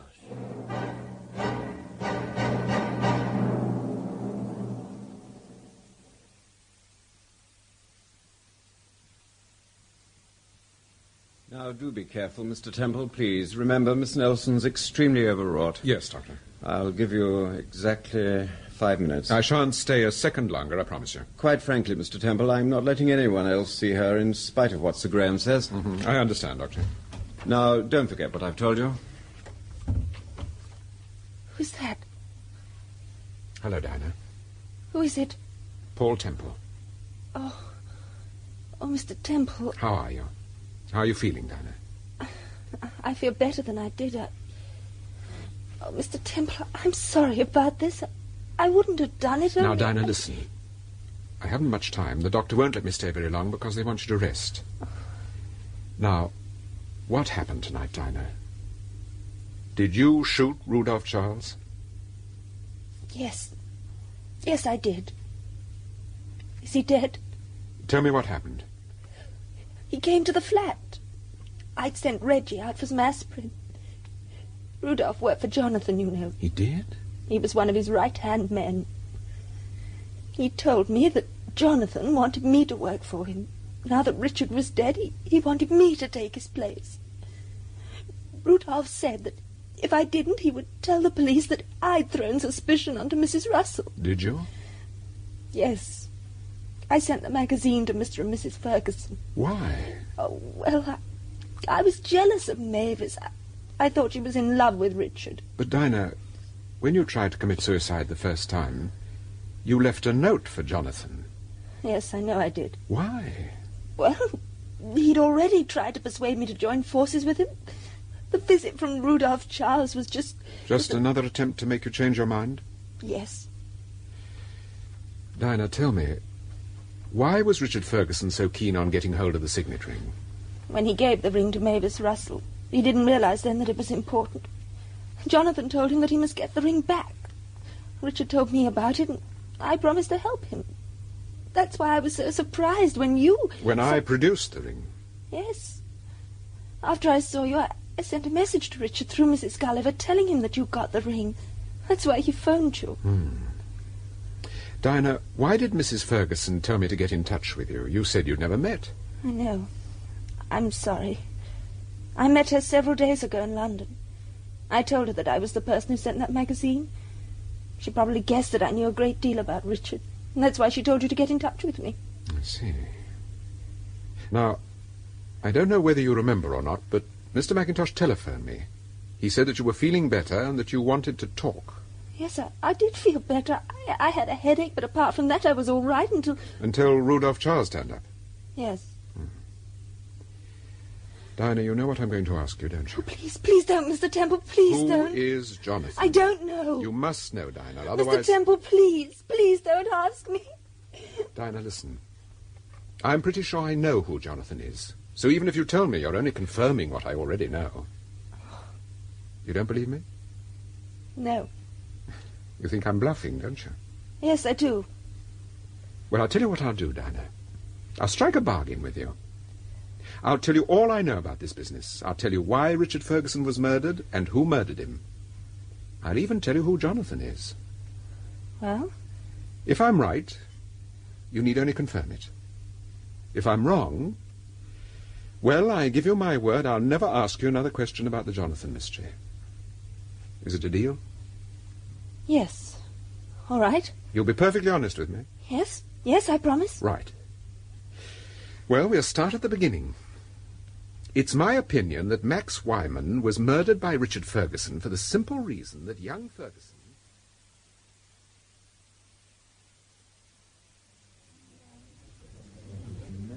Would you like some more coffee, madam? No, thank you. What about you, darling? No, thanks, but you can bring me some more butter, waiter. Very good, sir. You seem very bright this morning. I feel very bright. I can't imagine why. Well, as a matter of fact, Steve, I had rather an interesting little bet last night with Dinah Nelson. Oh? I won. I always feel rather pleased with myself when I win. Yes, well, you won't continue to feel rather pleased with yourself if you put your elbow in the marmalade. Oh, Lord. Messy. Oh, hello, here's Ferguson. Morning, Mrs. Temple. Good morning. Morning, Ferguson. Am I interrupting your breakfast? No, not at all. Sit down. Well, Helen and I are leaving for London in about an hour's time. I just thought I'd say goodbye. We're going back to town ourselves this afternoon, so if there's anything I can do for you, just give me a ring. That's very kind of you, Temple, but as a matter of fact, we've made up our minds to go home. You mean back to the States? Yes, we feel it's kind of pointless just hanging on like this. Whatever happens now can't change the real issue so far as we're concerned. Richard's gone. And all the investigating, all the theories in the world won't bring him back. Yes, I understand. How is Mrs. Ferguson this morning? Oh, she's much better. We had a heart-to-heart talk last night, Mrs. Temple. I think we straightened out a few things. Certainly hope so. What exactly happened last night?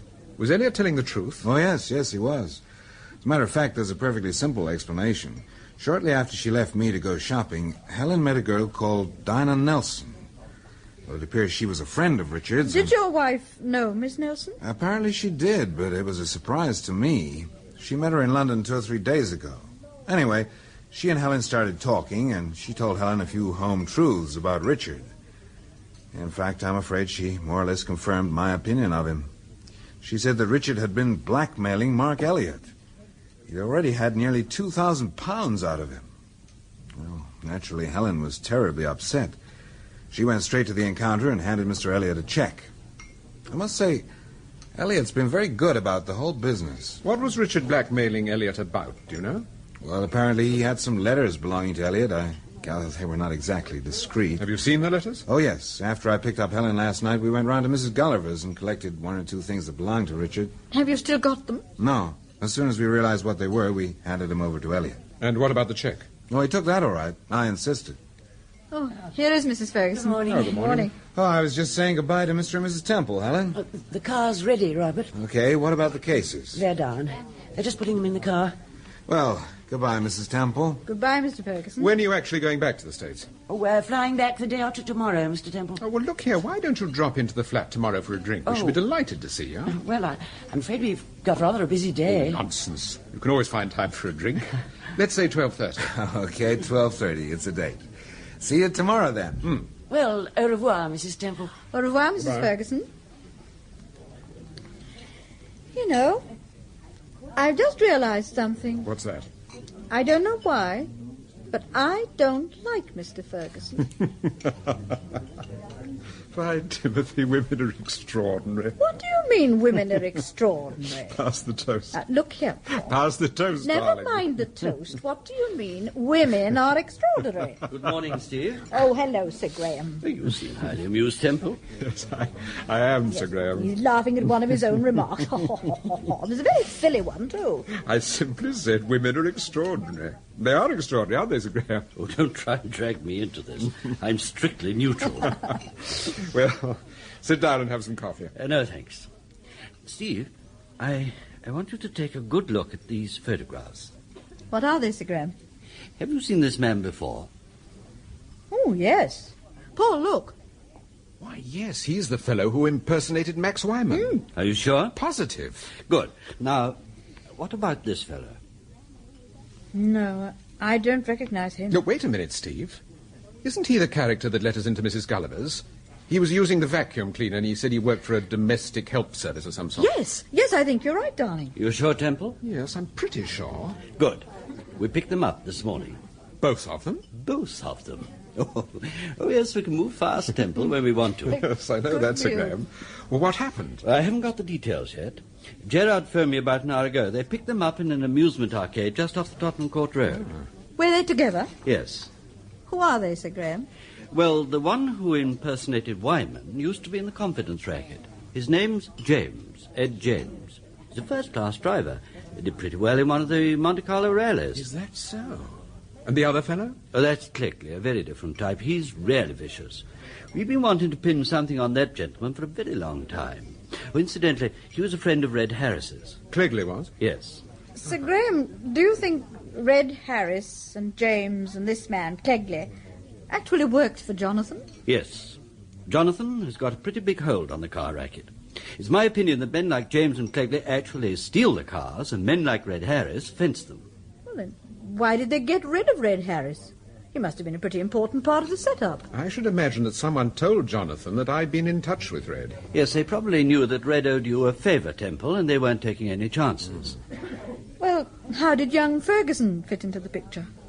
Well, I think that he must have acted as a sort of liaison for Jonathon. In other words, it was his job to make certain that the cars which were stolen were actually passed over to the organisation and not sold independently. Well, I suppose that explains the card he had. Yes, the card gave him the two numbers, the genuine number and the number he had to change over to. In other words, if...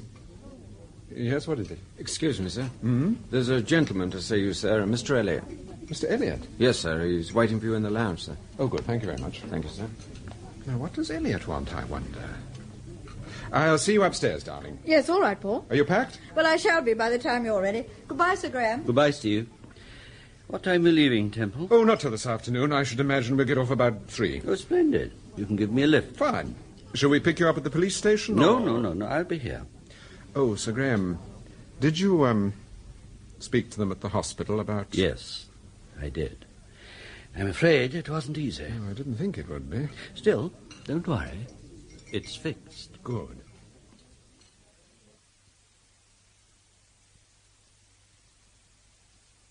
Oh, hello, Elliot. Sorry to have kept you waiting. That's all right, Temple. I hope I haven't interrupted your breakfast. No, we've just finished.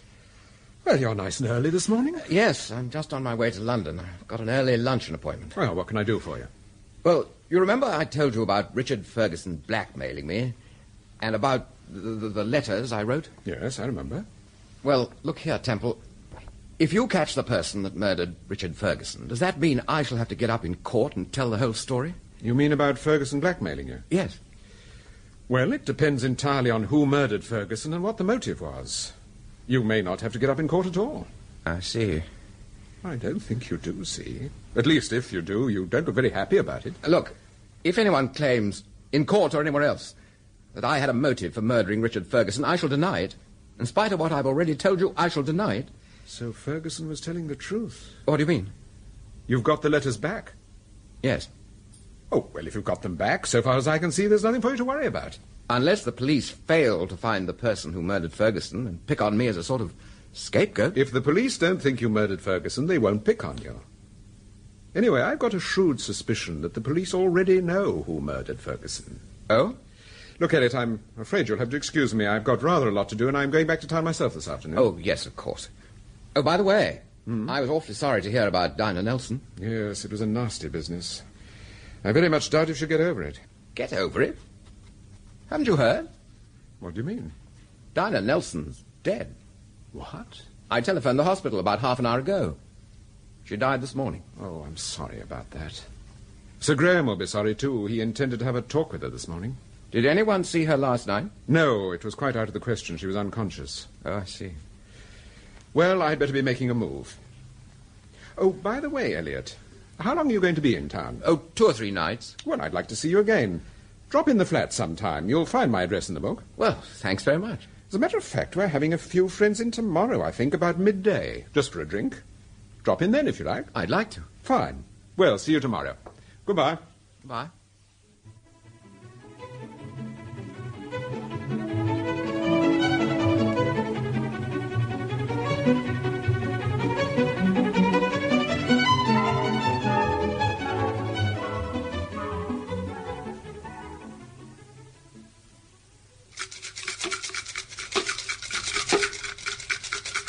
That's enough, Paul. You're shaking the ice all over the place. Give me your glass, Mrs. Ferguson. No, not for me, thanks. Two's my limit. Oh, come on, nonsense. Charlie? Yes, sir? We want another bottle of gin. Very good, sir. You'll find one in the kitchen, Charlie. Okie dokie, Mrs. Temple. Ferguson? Well, just a spot, I guess. There. Thanks. Steve? Thank you, darling. Well, cheers. Down the hatch. Cheers. Well, I hope you have a pleasant trip back to the States, Mrs. Ferguson. Oh, thank you, Mrs. Temple. Oh, thank goodness, the weather looks quite promising. Mr. Temple. Yes? There's something I wanted to say before we go. There's something we both want to say.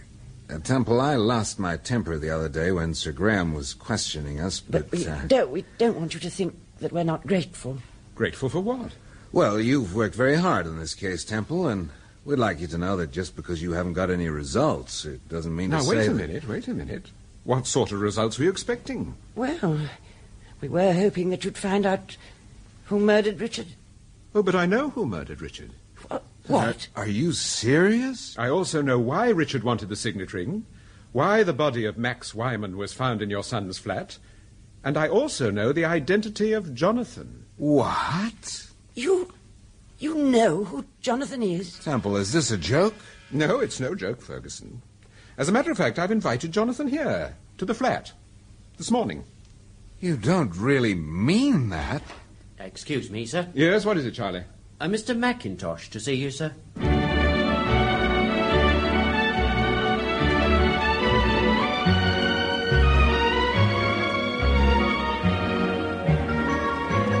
That was the 7th episode of Paul Temple and the Jonathon Mystery by Francis Durbridge. The part of Paul Temple was played by Peter Cook and Steve by Marjorie Westbury. The play was produced for the BBC by Martin C. Webster.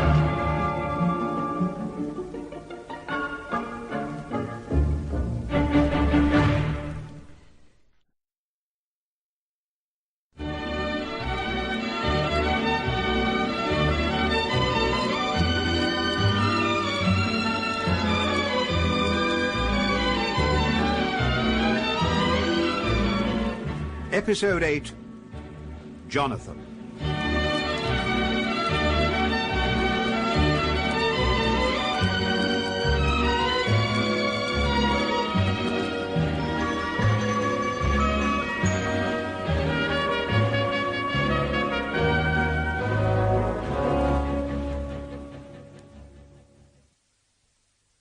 also know why Richard wanted the signet ring, why the body of Max Wyman was found in your son's flat, and I know who Jonathon is. What? You know who Jonathon is? Temple, is this a joke? No, it's no joke, Ferguson.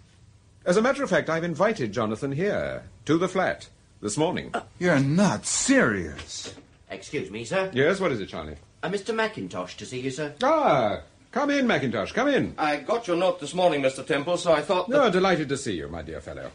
Don't forget the gin, Charlie. Very good, sir. Good morning, Mrs. Temple. Good morning, Mr. Mackintosh. Look, Temple, I don't want to be rude, but I think you owe us an explanation. An explanation? Yes. Just before Mackintosh arrived, you made a startling I'm so statement. sorry, Mackintosh. Do you know Mr. and Mrs. Ferguson? Why, no, I don't think we've met. Mr. Temple, please, do you really know who murdered Richard?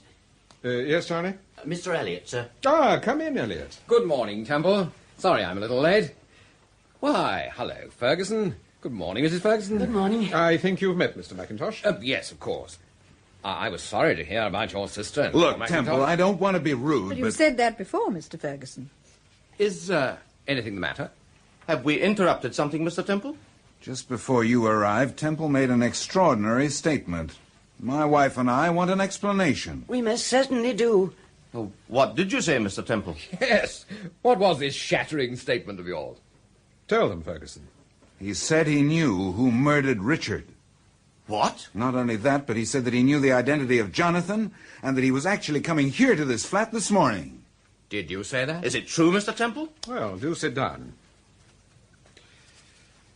Well, I think the best thing I can do is begin at the beginning. This isn't going to be very pleasant, Ferguson, so far as you and your wife are concerned. That's all right, Temple. Don't spare our feelings. You go ahead. Well, for a very long time now, there's been a set-up in this country dealing in stolen cars. The set-up is controlled by a person called Jonathon. Richard Ferguson worked for him. But one day, for reasons which we won't go into at the moment, Richard suddenly decided that he wanted to drop the whole business.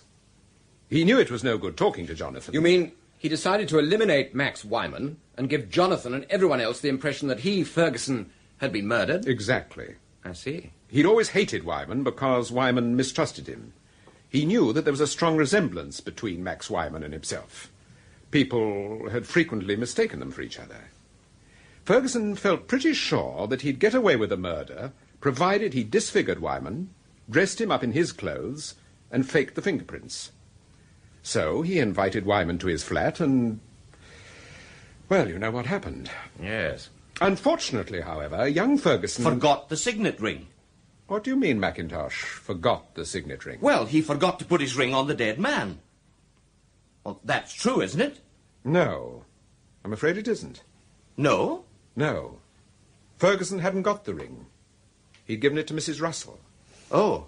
But quite a lot of people thought the same as you, Mackintosh, including Red Harris. Except that Red thought that Jonathon actually helped young Ferguson to murder Wyman, and that they had both forgotten the ring. Yes, this is all very interesting, Temple, but you said you knew the identity of Jonathon. I do. As a matter of fact, he's here. Now. In this very room. Jonathon is? Yes. What? But he can't be here. Unless... Well, what are you looking at me like that for? Don't you know why, Mackintosh? Temple, you surely don't think I'm Jonathon. Aren't you? Oh, you're mad. Completely mad. Paul, look out! Stand back. Stand back, everybody. Oh. Put that gun down, Mackintosh. Do you hear me? Put it down. I warn you, Temple. One step more, and by God, Paul, don't! That's better. Now stand over there, near Ferguson. Sorry to have been so long, Mr. Temple. I had a bit of a job finding... Drop that bottle. Hello, what's going on here? You heard what I said. Drop that bottle. Drop it, Charlie. Now, stand over there next to Mrs. Temple. You heard me. Do as he tells you, Charlie. Go on, get moving. Okay. Now listen, I warn you, if anybody moves, if anybody tries any tricks, you've had it. Don't anyone move. He means it. Have you got the key to this door, Temple? It's in the lock on the outside. Open the door, Mrs. Temple. Open it, Steve. Now, go back into the room. You fool, Mackintosh. You don't think you're going to get away with this, do you? We'll see, Temple. We'll see.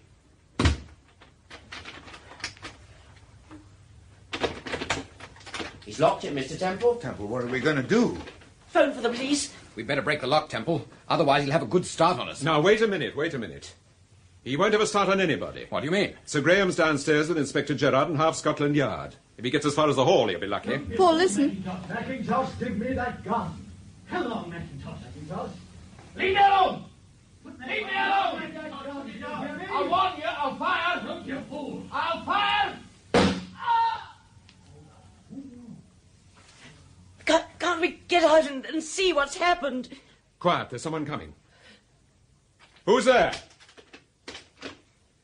Oh, Sir Graham. Did you get him? What happened? What happened, Sir Graham? He's dead. Mackintosh? Yes, he shot himself.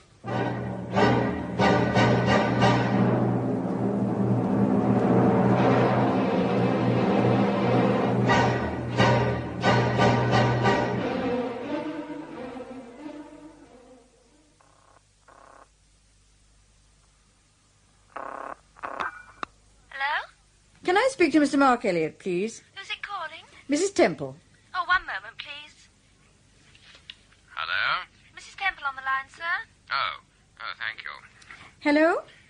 Good morning, Mrs. Temple. Oh, good morning, Mr. Elliot. I'm sorry if I disturbed you. Not at all. I've been up for hours. I've been reading the papers. There doesn't appear to be anything about Mackintosh. No, there doesn't. Well, I'm glad, for the Ferguson sake. Mr. Elliot, I rather wanted to talk to you. Do you think we could meet sometime this afternoon? I know you're a frightfully busy man. Well, I've an appointment at 5 o'clock, but... Look, let's say 3:30. Oh, 3:30 would do beautifully. Perhaps we could have tea together. Yes, I don't see why not. Oh, lovely. I'll see you at the Ritz in the hall about 3:30. Yes, all right. It's very sweet of you. Not at all. Delighted. Oh, by the way, what is it you wanted to see me about? I'll tell you this afternoon, Mr. Elliot. Goodbye. Well done, Steve. Perfect. Next week, Cleopatra. What did he say? I'm having tea with him this afternoon. But don't ask me why. I'll brief you later, Steve. Don't worry. What do you mean, brief me? What's got into you this morning? You were up half the night, and yet you seem so... Yes? What is it, Charlie? Sir Graham Forbes is here, madam. Ah, come in, Sir Graham. Come in. Good morning, Steve. Good morning, Sir Graham. Well? I think you're going to be wrong, Temple. I don't think so. Well, it's beginning to look like it. Frankly, I'm worried. Did you telephone Mrs. Russell? I saw her. You saw her? When? Last night, after the Mackintosh incident. Paul went back to Oxford, Sir Graham. He didn't get home till 4:30 this morning. What did you say? Well, I put my cards on the table and told her quite... Oh, excuse me. Hello? Mr. Temple? Oh, hello, Mrs. Russell. I did what you suggested. Well? He's made an appointment, 5 o'clock this afternoon. Good. Did he say anything else? No, he was non-committal, but I think he was interested. Thank you, Mrs. Russell. You, don't really want me to keep that appointment, do you? No, we'll keep it for you. Thanks very much, Mrs. Russell. I'm going away for 2 or 3 weeks. If you want to get in touch with me... Oh, don't worry. If we want you, we'll find you. Goodbye, Mr. Temple, and thanks for everything. Not at all. Goodbye. Well? He made an appointment to see her this afternoon at 5 o'clock. Elliot said he had an appointment at 5, Paul. How do you know, Steve? She spoke to Elliot on the phone, Sir Graham. As a matter of fact, she's having tea with him this afternoon. Oh, is she? Now, listen, Steve. When you see Elliot this afternoon, this is what I want you to do.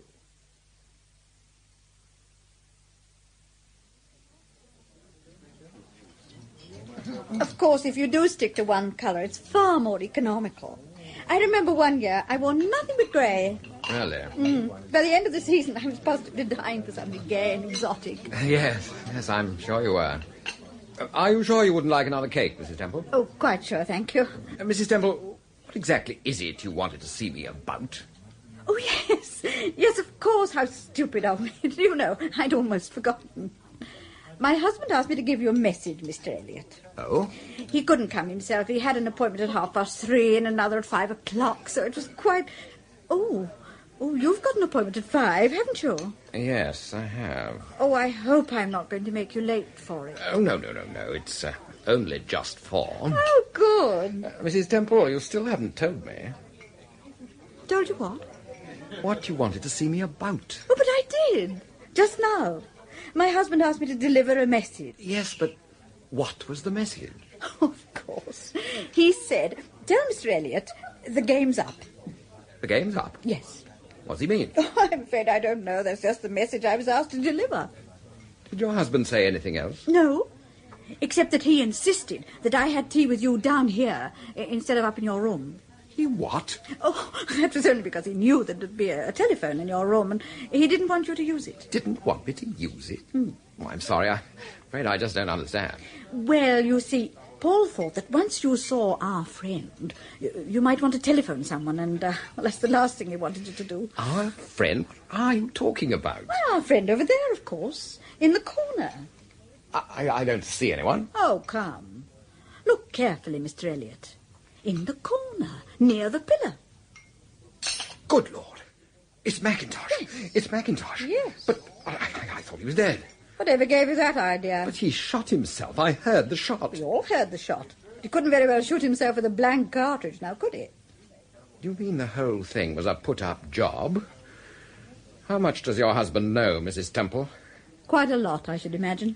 Of course, he doesn't tell me everything. You know what husbands are. Now, you listen to me, Mrs. Temple. Let go of my arm. You'll tell me exactly what's behind all this. You'll tell me why you came here this afternoon and why... Mr. Elliot? Yes, what do you want?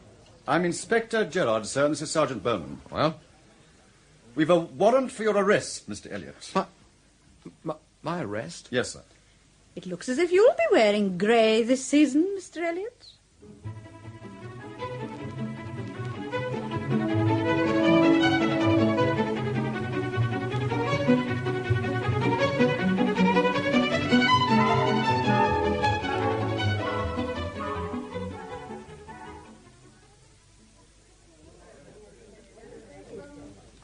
Good afternoon. Good afternoon, sir. I believe you have a Mr. and Mrs. Ferguson staying here? Yes, sir. Suite 103. Would you bring Mr. Ferguson, please, and say that Mrs. Russell has arrived? Mrs. Russell? Yes. But, My name is Forbes of Scotland Yard. This is Paul Temple, Inspector Gerard, Sergeant Wilson. I see. I think perhaps you'd better see Mr. Milson, the manager, sir, just in case. Ring Mr. Ferguson and tell him that Mrs. Russell has arrived. That's all we want you to do. Very good, sir.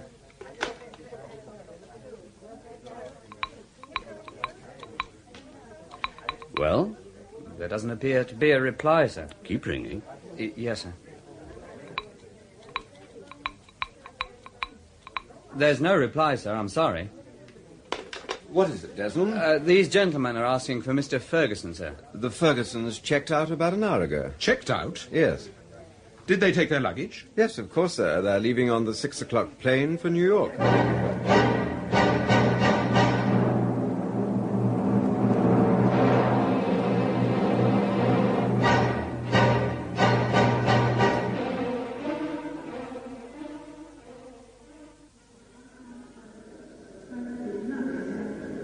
Are you okay, Helen? Yes. Now remember what I told you? I shall be all right. When we get on the plane. Sure. May I see your passports, please? Oh, certainly. Have you got much English money on you, Mr. Ferguson? No, only a shilling or two. Mrs. Ferguson? No, nothing. Thank you, sir. Thank you. One moment, Mr. Ferguson, please. Yes, sir, what is it? Would you come this way, please, sir? The immigration officer would like to have a word with you. Oh, surely. I won't be a moment, Helen. All right, Robert. This way, please, sir. Thank you. Why, hello, Temple, Sir Graham. Thank you, officer. Thank you, sir. Well, this is a surprise. I certainly didn't expect to find you two at the airport. Well, if it comes to that, we didn't expect to find you here either. You cancelled your hotel reservations this morning. That's right, I did. But we thought you intended to stay over here for a couple of days. Well, so we did, but, say, you boys are pretty well informed. What happened, Ferguson? Helen suddenly changed her mind again and decided that she wanted to go home at once. You know what women are. Why did you change your mind? Was it because Mark Elliot phoned you? Well, why should he make me change my mind? My wife phoned Elliot this morning at my request and made an appointment to see him this afternoon. Well? It's my bet Elliot told you about that appointment, and you decided to play safe after all and return to the States. Play safe? Say, what is this? It was your original intention to see Mrs. Russell this afternoon at 5 o'clock. You meant to ask her to join your organization. What organization? Dinah Nelson talked, Ferguson. In fact, she's still talking. Still talking? You're crazy. Dinah's dead. Oh, no, she's not. What?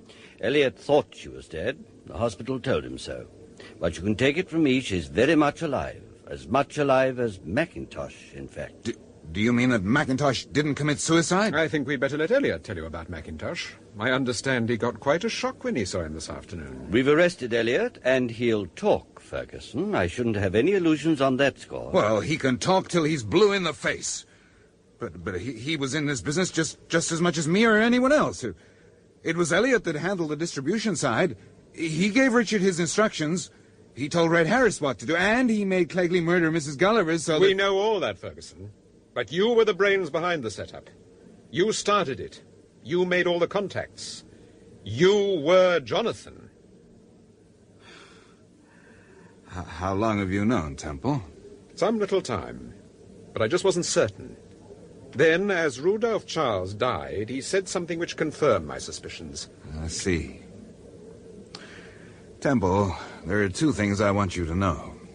One, my wife wasn't mixed up in this business. Towards the end, she got suspicious and started making inquiries, but believe me, she wasn't mixed up in it. Go on. Secondly, I'm a gambler. I've been a gambler all my life, Temple. I know when I'm beaten. What is it, Ferguson? Is it your heart again? Yes. You'd better sit down. I'll be all right. It'll pass. It's just the suspense of waiting and wondering if... Temple, my wife's got some tablets of mine. They're in her handbag. Do you think you could get one for me? They usually do the trick. Yes, all right, Ferguson.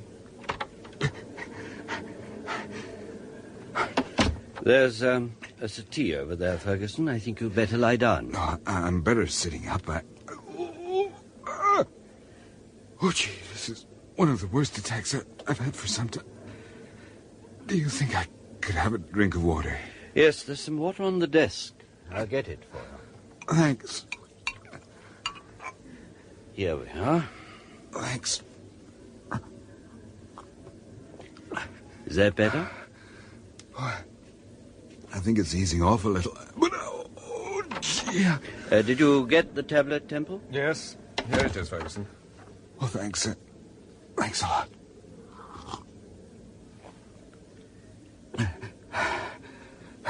Feeling better? Well, in a few minutes. Did my wife say anything, Temple? No, she just gave me the tablet. Is she okay? Yes, she's all right. Is the tablet having any effect? It will, Sir Graham. Don't worry. It will. What do you mean, Ferguson? I told you I was a gambler, didn't I? I told you I knew when to throw in my chips. Yes, well, I'm not a gambler. Here's the tablet your wife gave me. You took an aspirin.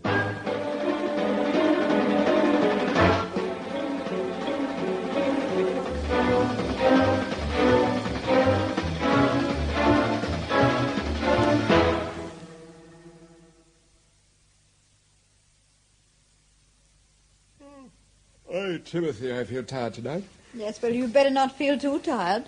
You've both got some explaining to do. Hmm? What do you mean, explaining, Steve? Well, in the first place, I just don't understand why Mackintosh pretended he was Jonathan. That was my brainwave, Steve. Since it worked, I take the credit for it. Actually, the idea was to lull Ferguson into a feeling of complete security. I put the idea to Mackintosh, and he agreed to help us. We did very much the same sort of thing over Dinah Nelson. You mean about the hospital? Yes. When Elliot telephoned them, he was told that Dinah had died. Later the same morning, Temple assured him that no one had actually spoken to Dinah. So he felt on pretty safe ground? Very safe ground. So much so, in fact, that he decided to stay on and form the nucleus of a new organisation with Elliot. Mm-hmm. I told Mrs. Russell to phone Ferguson and suggest a meeting at the hotel, and give him a pretty broad hint that she was hard up and might be prepared to join the new setup.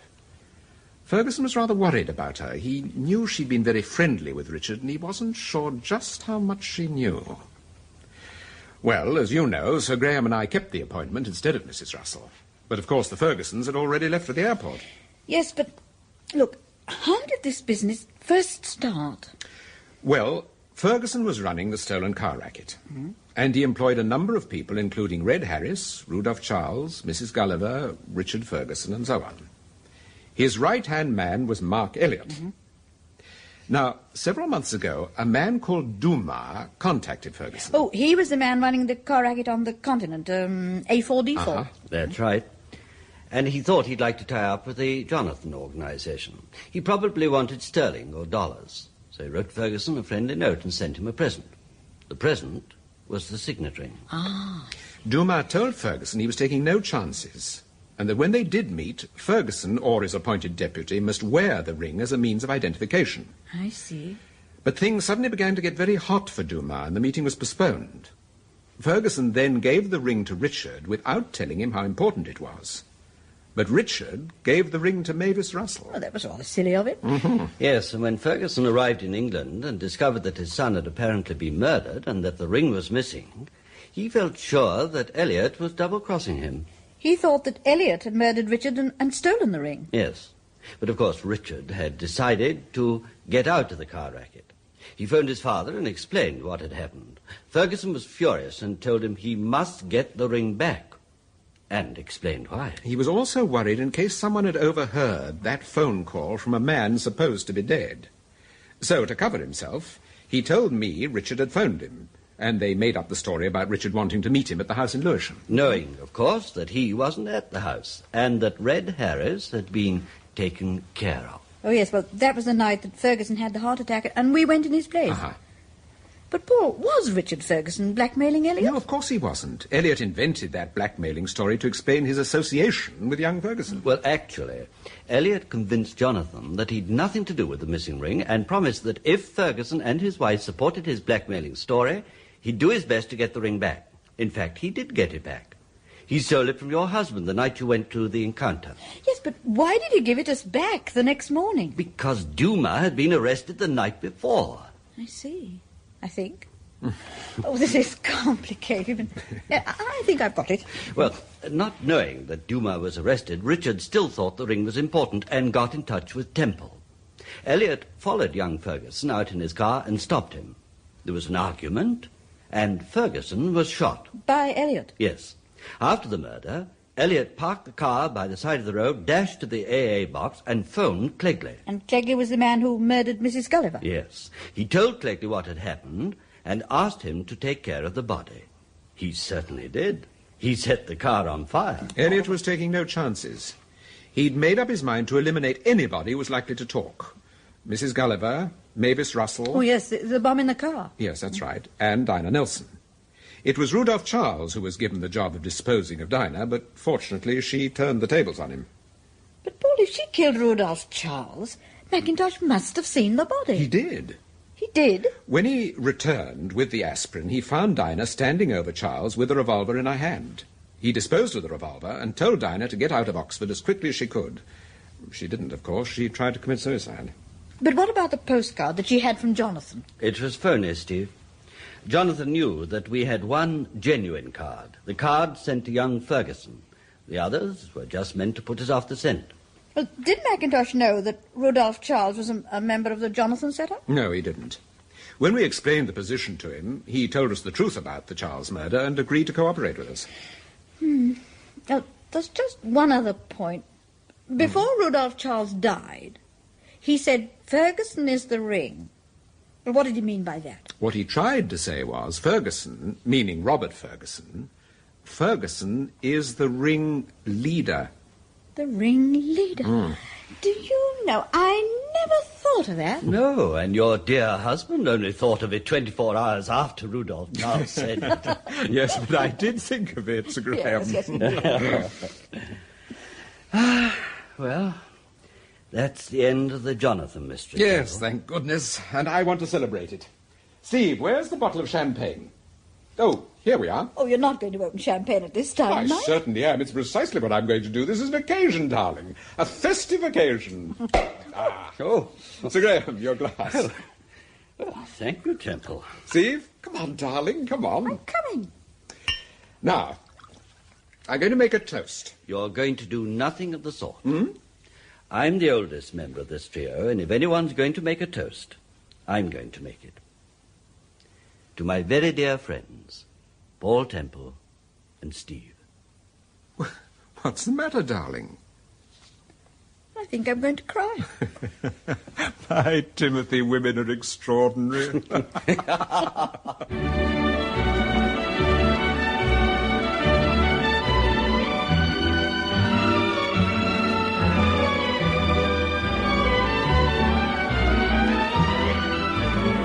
That was the final episode of Paul Temple and the Jonathon Mystery. The part of Paul Temple was played by Peter Cook and Steve by Marjorie Westbury, Robert Ferguson by John Glen, Helen Ferguson by Grizelda Hervey, Reggie Mackintosh by Simon Lack, Mavis Russell by Isabel Rennie, and Mark Elliott by William Fox. The serial was written by Francis Durbridge and produced for the BBC by Martin C. Webster.